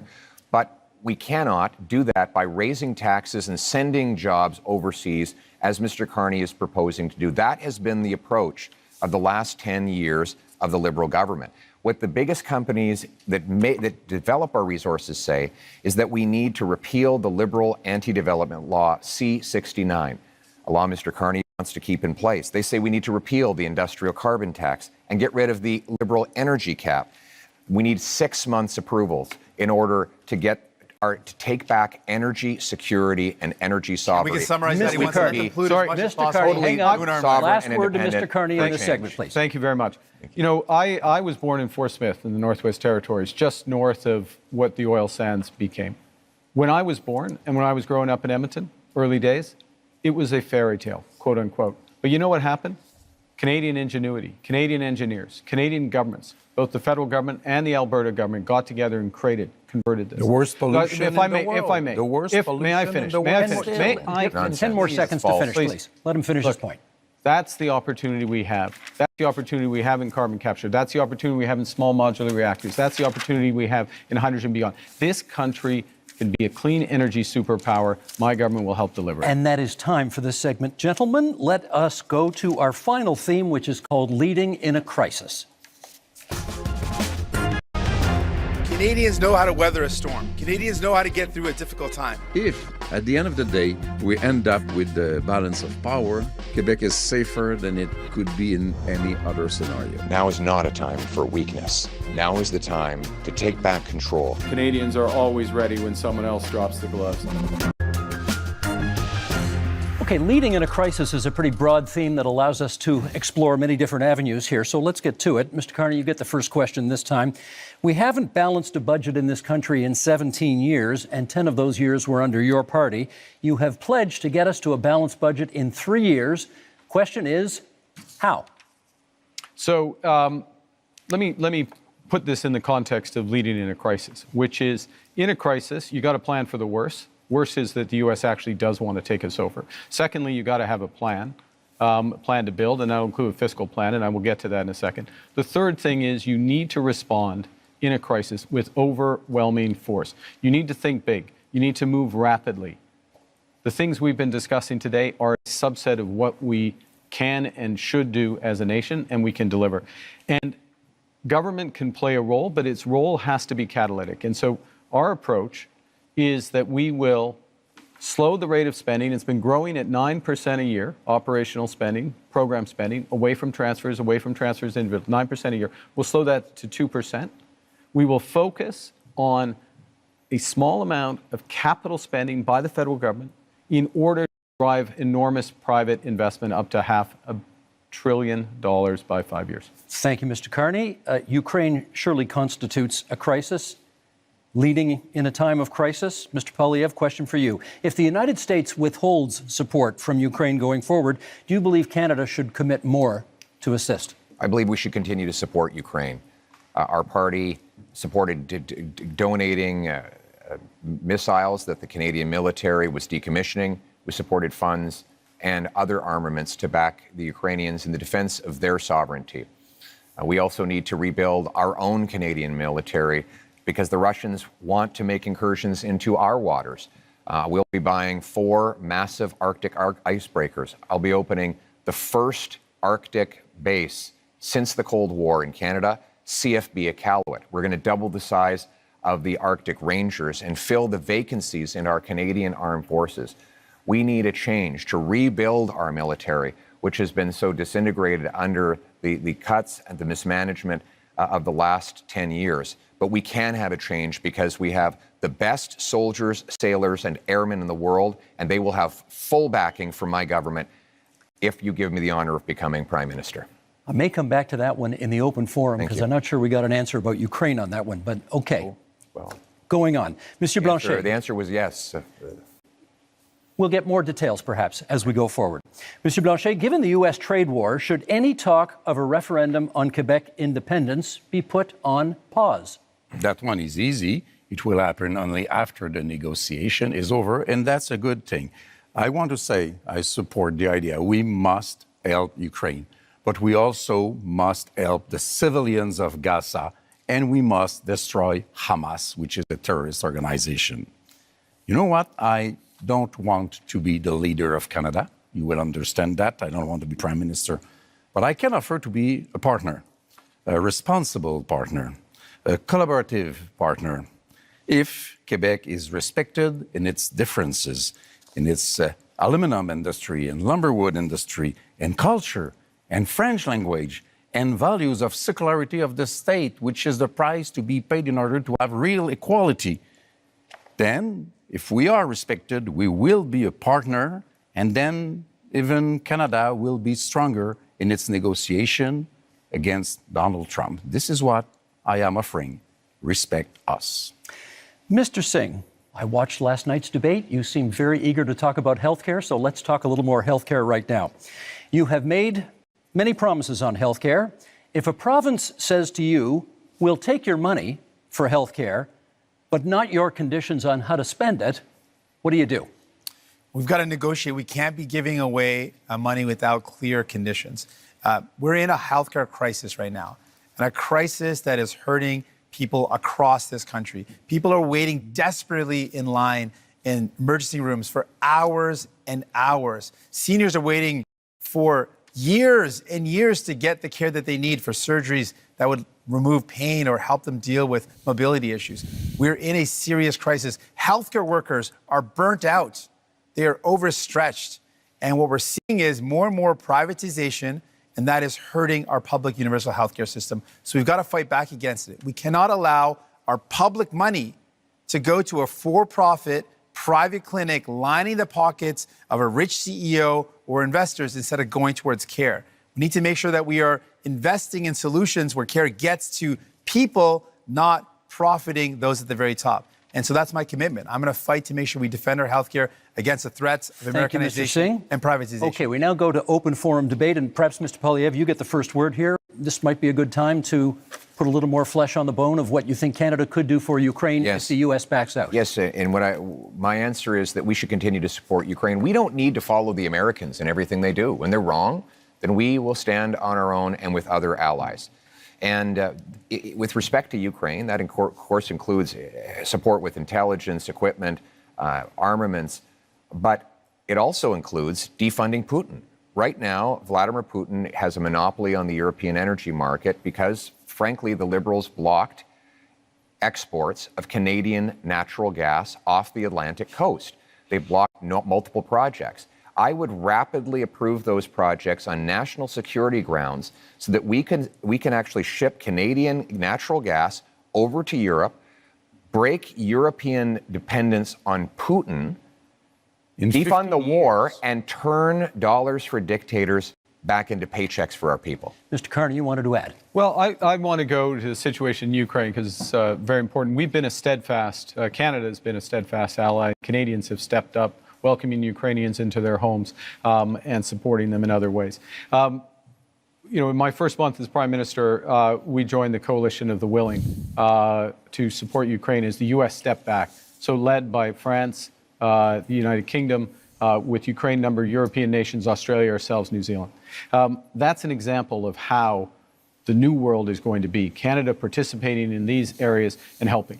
It also means open trade. Mr. Poilievre voted against free trade agreement with Ukraine. It means aid for Ukraine. Mr. Poilievre wants to cut foreign aid, including for Ukraine, or not. He didn't mention support for aid for Ukraine. We have to stand by them. We have to be there, and this government has been. Mr. Singh. New Democrats absolutely support standing with Ukraine and will continue to do that. But I appreciate the opportunity in talking about leadership in crisis, talk about many of the crises that we're up against. And one of the crises we're up against in our country with the threat of Donald Trump, with the threat of the trade war, and with the privatization and Americanization of our healthcare system is the healthcare system. And what we have learned today, Mr. Carney mentioned slowing operation spending. That's a cut to services. He said his plan. He has a plan to balance the operating budget within 3 years. That's going to require massive cuts to spending. We calculated that at $43 billion in cuts. In fact, Rosemary Barton, when he was on the show on February 16th, he said he would cut spending. He said it would be in operations. He defined it as transfers in health. And finally, longtime Liberal and former House Leader Karina Gould said that Mr. Carney's plans would mean massive cuts. That's the only way to achieve it. So, Mr. Carney, do you think it is leadership to cut health care at a time when it is in crisis? I think it is wrong. We can't do that. We will not cut transfers for healthcare. We will not cut healthcare spending, full stop. But we'll Mr. have Carney, a detail, if I may. Who do we believe, Mr. Carney today, or the one he spoke on Rosemary Barton's show on February 16th? The one that repeated again that he would cut spending? Who do we believe? If I may. Consistently said, we'll preserve all transfers to the provinces, including the increases. We will preserve all the transfers to individuals, I won't detail them all, but they're. So we're looking at addressing an operational spend, which is about $150 billion.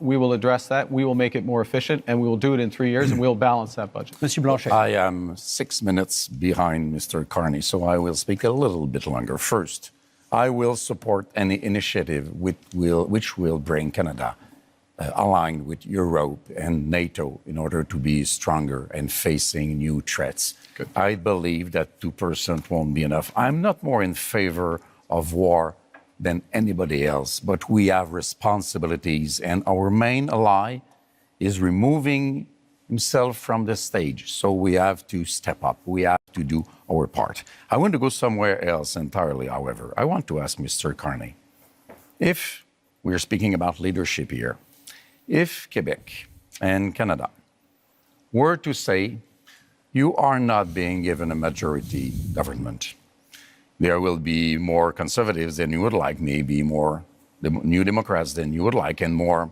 people from the bloc than you would like.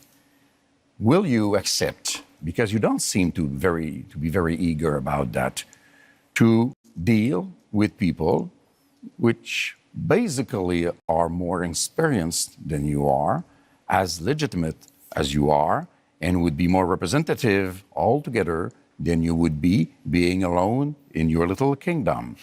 And I want also to propose to you all guys that 1 week after the election, we all meet, whatever the result, and we start dealing with this crisis together, because this is what people, either they are from Alberta or Quebec or wherever, this is what people expect from us. Mr. Carney, is that something you could get behind? I look forward to meeting with everyone. You're welcome to come, Steve, if you'd like. Week after crisis, but also, in all seriousness, that's not very respectful. No, but I'll that's come. Not very respectful. I'm coming. On peut jaser un peu. Okay, I come to the core. On jase. Yeah, okay. I'll come to the core. Look, in a crisis, yes, you need a team, and you need to bring the country along with you.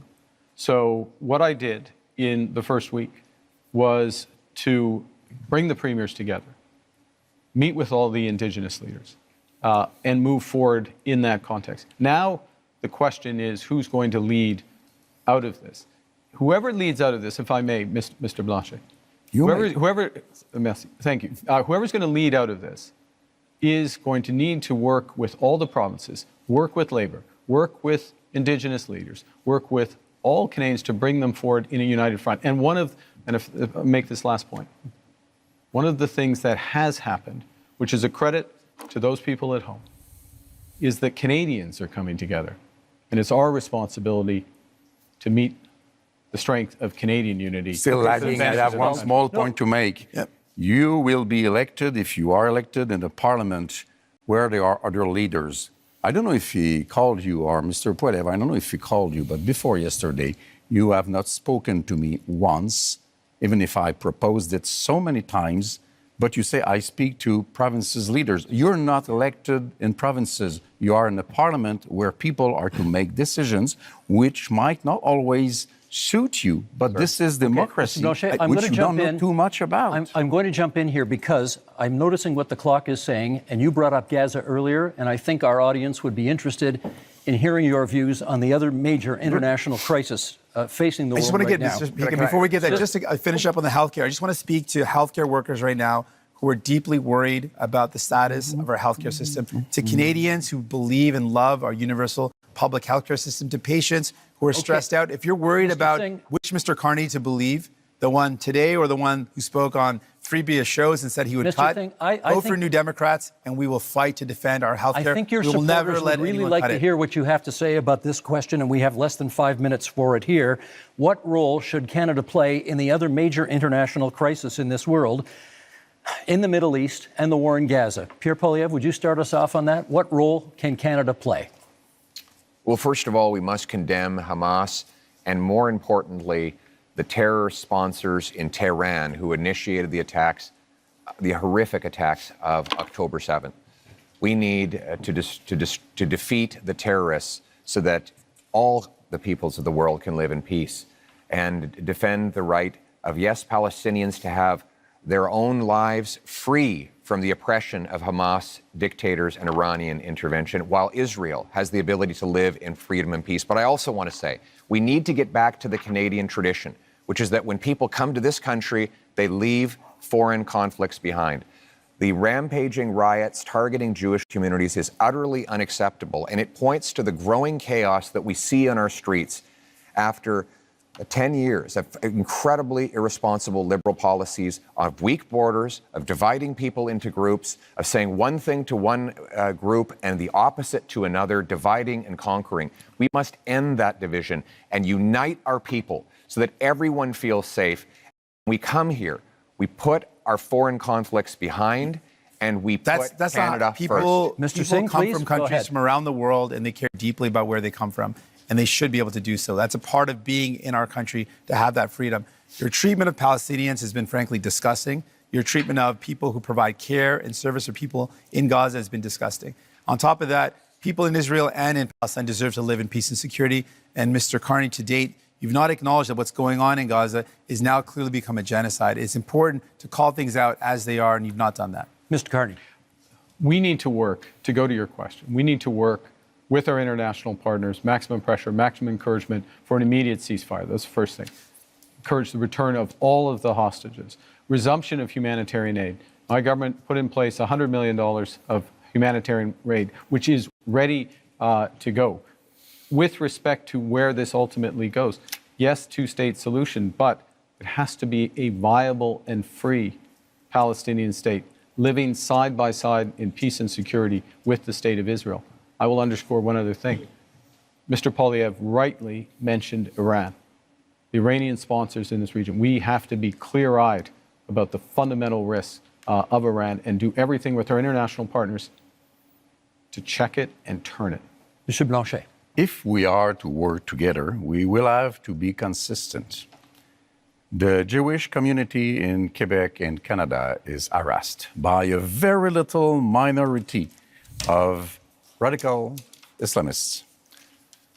And we don't do so much. The law in Canada says that somebody may invite people to be violent, to propose genocide against another people, if they can be hidden behind a religious motivation.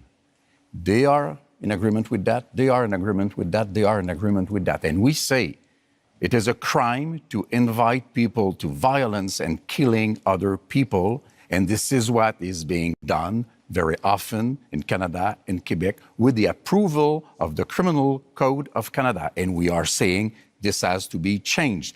We have to change what we do before we want people elsewhere to change what they do. Last minute in the segment, Mr. Poilievre. This is about crises and leadership. And one crisis we have is in immigration. Because of this Liberal government's commitment to a radical policy called the Century Initiative, which seeks to bring our population up to 100 million people, they have allowed massive overcrowding in our communities. That has caused housing shortages, job shortages, Don't blame immigration and for healthcare the shortages. fault of your government. And if I could, the fact that you did sorry, not I invest didn't in interrupt housing, you. I did built not 6 interrupt you, homes. sir. I did That's not wrong. interrupt you. Don't It is- blame I do not people. blame. You're If I could, failures. Let him finish. I do not blame immigrants. I blame the Liberal government, which brought this policy on. And Mr. Carney wants to continue with the Century Initiative. This is crazy. We have to get back to normal levels of immigration, get rid of the fraud in the temporary immigration system, and ensure that the people who come here can arrive in numbers that we can house, employ, and care for. That's how it always was, and that's how we're going to restore Thank it. you, Mr. Poilievre. That is our time for this segment. Those are our 5 themes, but we are not done yet. We are entering the next section of our debate tonight, what we're calling the leader's choice, something a little bit different. Each of you will get the chance to ask a question, any question, of any other leader. You can then debate the answer, and each one on one will last for 3 minutes.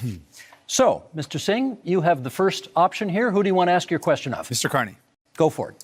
Mr. Carney, as chair of Brookfield Investments, your company is one of the biggest tax dodgers in Canada. As chair, you approved decisions where Brookfield Investments bought up affordable homes, kicked out the tenants, and jacked up the rates. As prime minister, one of the first things you did was a tax cut that helped out mostly millionaires. And you have a plan to cut services for people. Now, I expect that of Mr. Pierre Poilievre and the Conservatives. That's very much a Conservative plan. But my concern is that doesn't sound like what people want for a Liberal leader. So my question to you is, Mr. Carney, whose side are you really on? Thank you very much for that question, Mr. Singh. I'm on the side of Canadians. I'm in this for Canadians. I work for Canadians. But your track record doesn't show that, though. No, I have a track record of public service for this country. Go back to something Mr. Blanchet referenced earlier, which is resolved any crises. We're in Quebec. If you ask anyone in the finance industry, if you ask anyone in government in Quebec in 2008, they'll know that I resolved the biggest crisis in Quebec. Yeah. You won't have fun. On y va. Good, but 60 million but of I'm This in is for fairness these two only. with Mr. This is Singh. for these two. Mr. Singh. Yes, I have had a long career in the private sector. I'm proud of that career. I've always acted with integrity, and it brings me with experience that I can apply But no one's in this questioning your moment, integrity, in moment sir. of crisis. And you certainly have served the country. But the problem is who have you served? You've served to benefit those at the very top. You jacked up the price of homes for people living in affordable homes as a strategic decision. You dodged taxes. And then your decisions as prime minister show you're not prioritizing people, but you're prioritizing big business, billionaires. So what have we done as a government directly? So we've gone directly to workers using all of our proceeds from the tariffs, committing all of them for workers, the workers most affected in But the industries. employment insurance isn't high enough. Unlike others who But the amount, plan though, to let's talk about use them to cut taxes. We are the focused amount of on. the EI is not high enough, though. You have to accept that. Right now, it's there only will be covering- additional programs. I am fully confident that the next government, whatever government is formed, or certainly if I'm in the next government, we will make additional programs. But you didn't do that for so those far, workers. though. Well, I can't. You could have. You couldn't, given that we're in an election process. You could have increased the amount, though. May I make a core point here, if I may, which is that when you think about workers here today and people watching at home, particularly younger people, there is an enormous opportunity in the trades, in the skilled trades. We are going to build this country in a way that has not been seen before. We are literally talking about hundreds of thousands, not jobs, but careers in the trade. People are worried, Mr. And Carney, that's why we're investing in apprenticeships and mid-career. But I think people are worried, Mr. Carney, if New Democrats aren't there to force Liberals to make sure they remember about people they will forget. Gentlemen, that is time. Thank you for that. Monsieur Blanchet, you have the next question. To whom would you like to put it? Mr. Carney, you avoided quite I would say, skillfully the questions of Mr. Singh. But first, let me correct something. In 2008, not so much by your decision, $10 billion were given to car industry in Ontario. while 60 millions, not billions of dollars, were lent to lumberwood throughout the whole of Canada. I don't believe that's the right way to manage a crisis since you did not recoup the money from the car industry. Then, you have been the manager of Brookfield. It's supposed to be a green investment fund. But we now know that 50% of the investments of Brookfield is in fossil fuel. It's not so green. You seem to want to support oil and gas industry. That's interesting. You want to support prefab housing, and it's also in the investments of Brookfield, but not in Canada.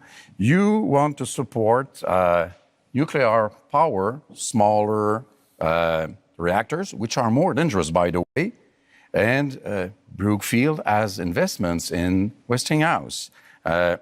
You have hidden the money of Brookfield in Bermuda and Cayman Island, $30 billion. Billions of dollars lost for Canada. You are having your taxes being paid by families, workers, elders in Canada and Quebec instead of paying your own taxes. So I want to know, will you, before the election, reveal all the details of your assets as Mr. Singh has done, as Mr. Poilievre has done, and as I have done? We have a right to know let him answer. under those circumstances. Let's let him answer. Well, the first thing is I want to say a word about. I'll say a word about Brookfield. You know, this is a Canadian success story. It is the largest infrastructure investor and developer in the world. It is one of the largest, if not the largest, developer of renewable power in the world. And who benefits from that? That's Canadian pensioners. That's Quebec pensioners. That is teachers. That is firefighters. It is a series of people, including individuals on this stage, benefit from that.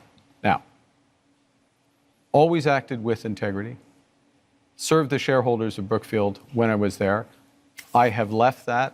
I have followed all the rules well in advance. So let's I have followed reveal all your the assets. rules well in advance. Let's reveal your assets like we all did. And working for the people of Canada. What do you own? Why don't you tell Canadians and Quebecers what you own? Monsieur Blanchet, we're moving on to Mr. Poilievre now, who has his opportunity to ask the question of whomever he'd like here, and that will be? Mr. Carney, but if I could begin by setting the stage. The choice in this election is, after a lost Liberal decade of rising cost and crime and a falling economy under America's thumb, do we want to elect them to a fourth term? Or do we want to change? Change so that you can afford food and homes. Change so that you can be safe on your street, and change so that your paycheck grows faster than your cost of living. Change with a new Conservative government. Because Mr. Carney is not change. Mr. Carney, in 2020, it was recorded, you began advising Justin Trudeau. It's on the Liberal Party website today that you are Justin Trudeau's economic advisor. They might want to update your website on that. On June 3rd of 2021, you said that inflation would be a sign of economic progress. And you advised governments, including Justin Trudeau's, your Liberal government, to print money, which led to the worst inflation crisis in a generation.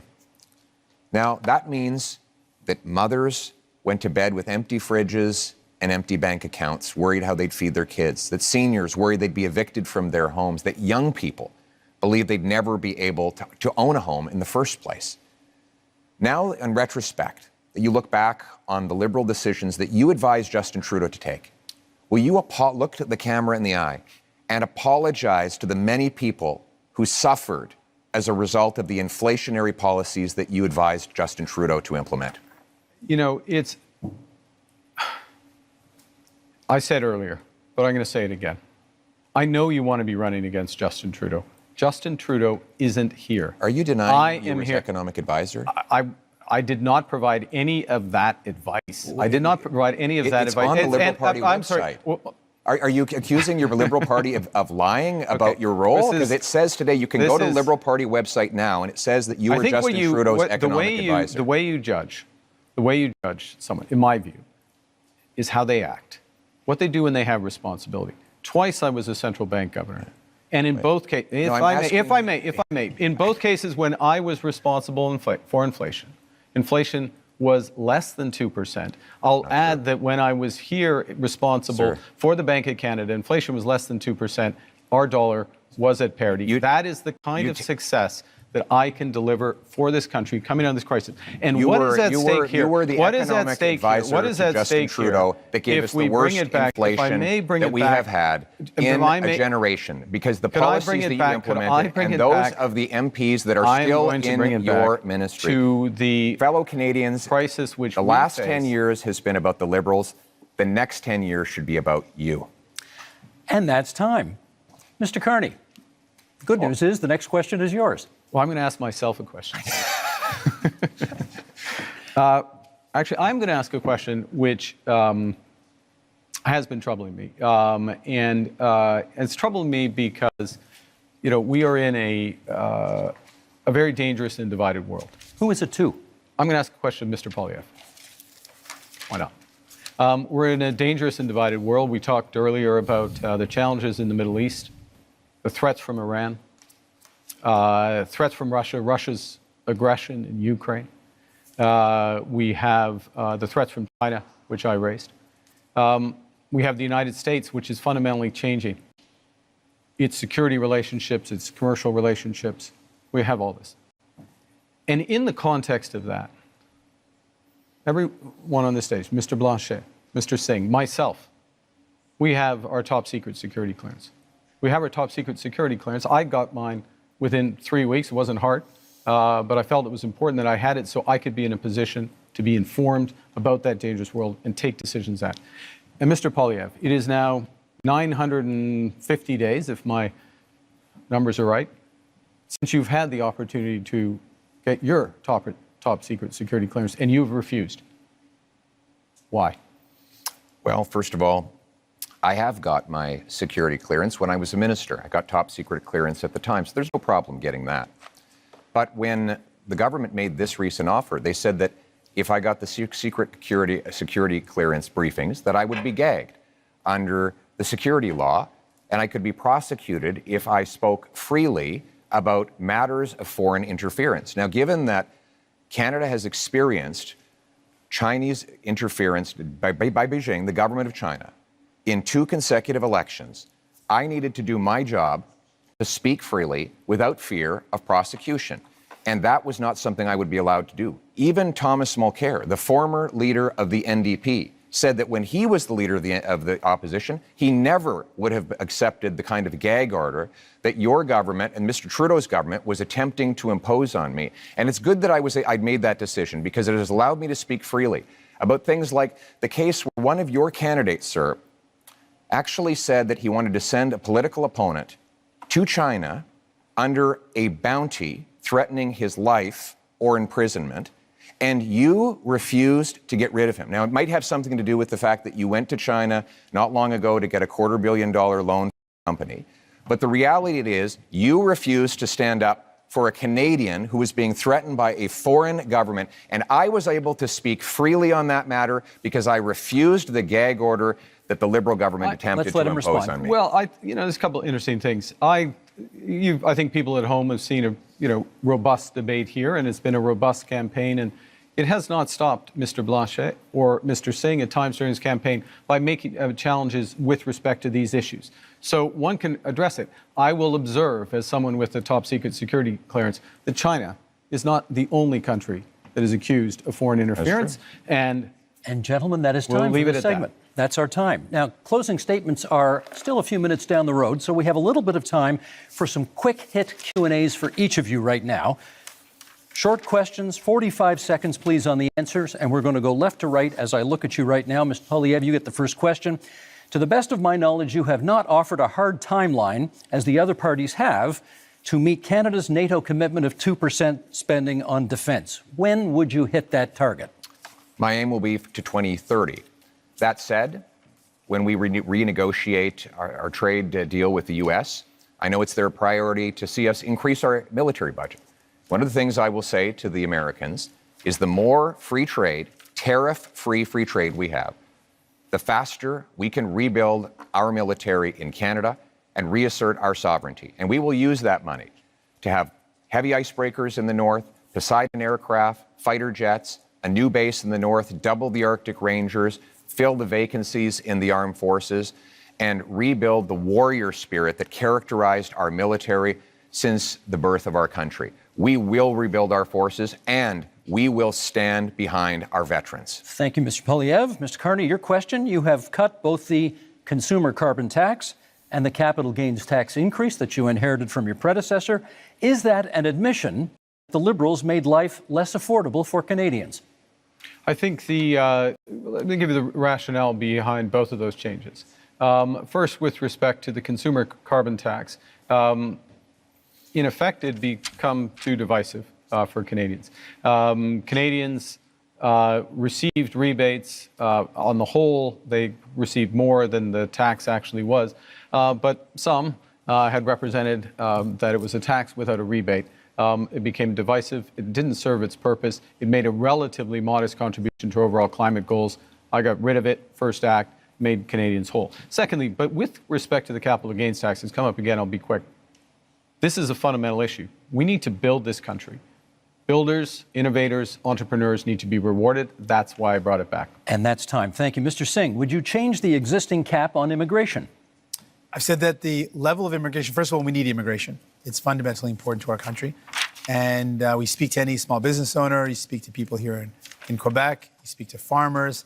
It's fundamentally important. A couple of things, though, we know we need to be able to set the amount of folks that we welcome to our country at a level that it meets our needs. So I would ensure that we've got an expert panel that makes that determination based on our economic needs. We also know that we should be very clear that the lack of investment from Liberals and Conservatives resulted in the fact that we have a shortage in housing. That's something that we've got to fix. I should also point out that if you are worried about the cuts being proposed by Liberals and Conservatives, vote for New Democrats. We'll fight back to protect Canadians and make sure that we've got the right immigration levels. Thank you, Mr. Singh. That's time. Mr. Blanchet, Quebec, I believe, is now the only province with a carbon tax. Do you think that's fair? It's not entirely true. It's not a tax. What Quebec has is a system by which we invite big emission companies, I don't know how to translate that, to reduce their emissions. If they do not, then they have to pay. It goes into a fund which is invested then in reducing emissions. Our partner is California, which makes this a huge deal about reducing emissions. This is what we do. This is to be compared to what Europe does. And by the way, Europe would impose tariffs on Canadian oil if it ever got there. We're quite proud of that. And we have to be responsible because this is much less expensive than doing nothing to fight climate change. That's time. We're going to do another set of quick hits here, left to right again, and 30 seconds this time. Monsieur Poilievre, you've previously promised to defund the CBC as one of your very first acts as Prime Minister. Is that still the plan? Yes, CBC will continue to operate as a self-funded, Canadian-owned and controlled non-for-profit that raises money like other media organizations through sponsorships, subscriptions, advertising, licensing fees, and countless other things that will ensure Canadians who still want to listen and view its content will be able to do so. And at the same time, we'll allow freedom of the press so that everybody has their voice heard and they can make their own decisions. Thank you, Mr. Carney. The next question to you, 30 seconds. Would you remove some of Canada's legal tax avoidance loopholes that companies that you have worked for have used? Look, I think that what we need to do is undertake a comprehensive review of our corporate tax system and do that on the basis of the right principles. We've got to have fairness, transparency, sustainability, and competitiveness. So we need a tax system, a corporate tax system, including being part of an international minimum corporate tax through the OECD. And that is time. Mr. Singh, the question for you is, if you hold the balance of power after this election is over, what would your price be to support another party? We've laid out our priorities. We want to make sure we bring down the cost of groceries, build homes that people can afford. I can also tell you that we would defend CBC, unlike Mr. Poilievre, who wants to cut it, and we would close tax loopholes and offshore tax havens, even though Mr. Carney didn't respond to that, and selling stocks and shares to make profits and then having less taxes on that is not hard work. And so those aren't the job creators. The people who are job creators are the hardworking men and women that contribute to our economy. Thank you, Mr. Singh. Monsieur Blanchet, kind of the same question. If you hold the balance of power in the next minority parliament, if it is that, what would be the price of your support? Respect for Quebec. That's quite easy. I don't want to go against what Canada wants to do for itself, but I don't want Canada to impose an economic vision or a multiculturalist vision on Quebec, which is different in terms of language and values and secularity and equality between people. So I want to be a partner, and if Quebec is respected, Canada has nothing to fear from the Bloc because we vote for what is good for Quebec. It only has to be good for Quebec. Thank you, Monsieur Blanchet. Now, we have one last question for each of you. We'll go right to left this time as I look at you. Bit of an offbeat question. Monsieur Blanchet, what is your biggest regret during this campaign? That's a very good question. I'm not very fond of regrets, I would say, but we should have started sooner to see that we had to create the environment for a deal in which Quebec and Canada would be, one bigger than the other, but partners to be stronger in front of Mr. Trump and showing that maybe nobody here is the partner to let go alone without being surveyed or controlled or supervised by a Quebec voice. Thank you, Mr. Blanchet. Same question, Mr. Singh. Your biggest regret of this campaign? Not being able to meet as many people as I would love to have. It's a short campaign, and so I can't get to as many communities that I wanted to. I think one of the honors of my job is to be able to meet people and to hear their stories, and then to take their stories and concerns and bring them to Ottawa and to fight for those people. And so I want you to know, even if you haven't made it to your community, I'm going to fight like hell to make sure that you're represented, that we never let any government cut our health care, that we defend the values that we care so deeply about. We make my life more affordable. That's my commitment to you. Even if I didn't get to see you, that's my commitment. Thank you, Mr. Singh. Mr. Carney, same question. Biggest regret of the campaign? To be honest, it's the same answer. This is an astonishing country. It is an amazing country. And the opportunity and the responsibility that comes with it of being with Canadians, hearing their stories, their challenges, drawing strength and ideas from them, and working to be part of the solution is the greatest honor of my life. But the regret is that it is also a big country, and it is a short period of time. Mr. Poilievre, last word to you. I actually agree with these two gentlemen. I had a rule that at all my rallies, even when they're really big, I would stand in front of a flag and greet every single person and hear their stories and learn their struggles. And that was always touching to me, that they would put their faith in me or in any of us. Yeah. But we've been in such a rush because we have to get off to the next event, so we haven't been able to stop and do that. And I want you to know out there, I haven't forgot about you. Thank you. Thank you, Mr. Poilievre. It is time now for closing statements, and prior to the debate, you drew lots as to which order we would go in. And Mr. Singh, you get the first word on a closing statement. Certainly, thank you. Because you voted for New Democrats, we were able to build this country that we love. Universal health care and pensions, because you voted for us. Because you voted for New Democrats, we were able to fight to bring in dental care, pharmacare, and childcare. Because you voted for us, because you supported us. You have the power with your vote to send more New Democrats to Ottawa, to continue that fight, to make sure that no government cuts the things that we hold dear, like our health care, to ensure that we can do everything possible to make life more affordable by making it more affordable to buy your groceries and to get a home. I'm asking for your support in this election so that I can continue to fight to defend the things that make Canada, Canada, the things that we hold dear, the things that make us proud to be Canadian. Thank you, Mr. Singh. Mr. Carney. We are facing the biggest crisis of our lifetimes. Donald Trump is trying to fundamentally change the world economy, the trading system. But really what he's trying to do to Canada, he's trying to break us so the U.S. can own us. They want our land, they want our resources, they want our water, they want our country. And we're all going to stand up against Donald Trump. I'm ready. I've managed crises over the years. I've built strong economies. We will fight back with counter tariffs. We will protect our workers and those businesses, and we will build the strongest economy. We will build Canada strong. I'm asking for your support, the honor of doing so. Thank you. Thank you, Mr. Carney. Monsieur Blanchet.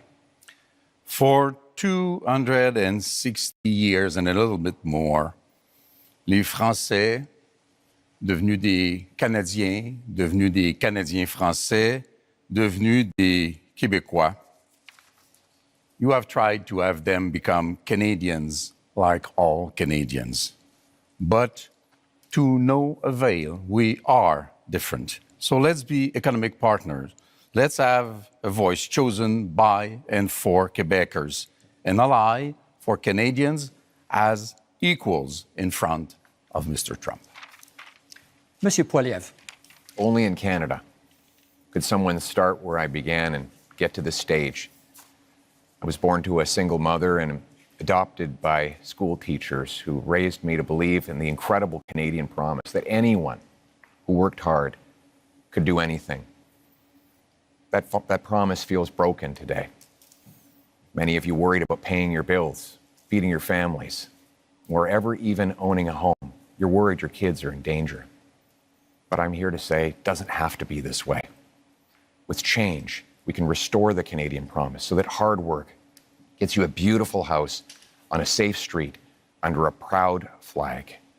We can do it with hope for a change. Gentlemen, thank you for a very spirited debate tonight.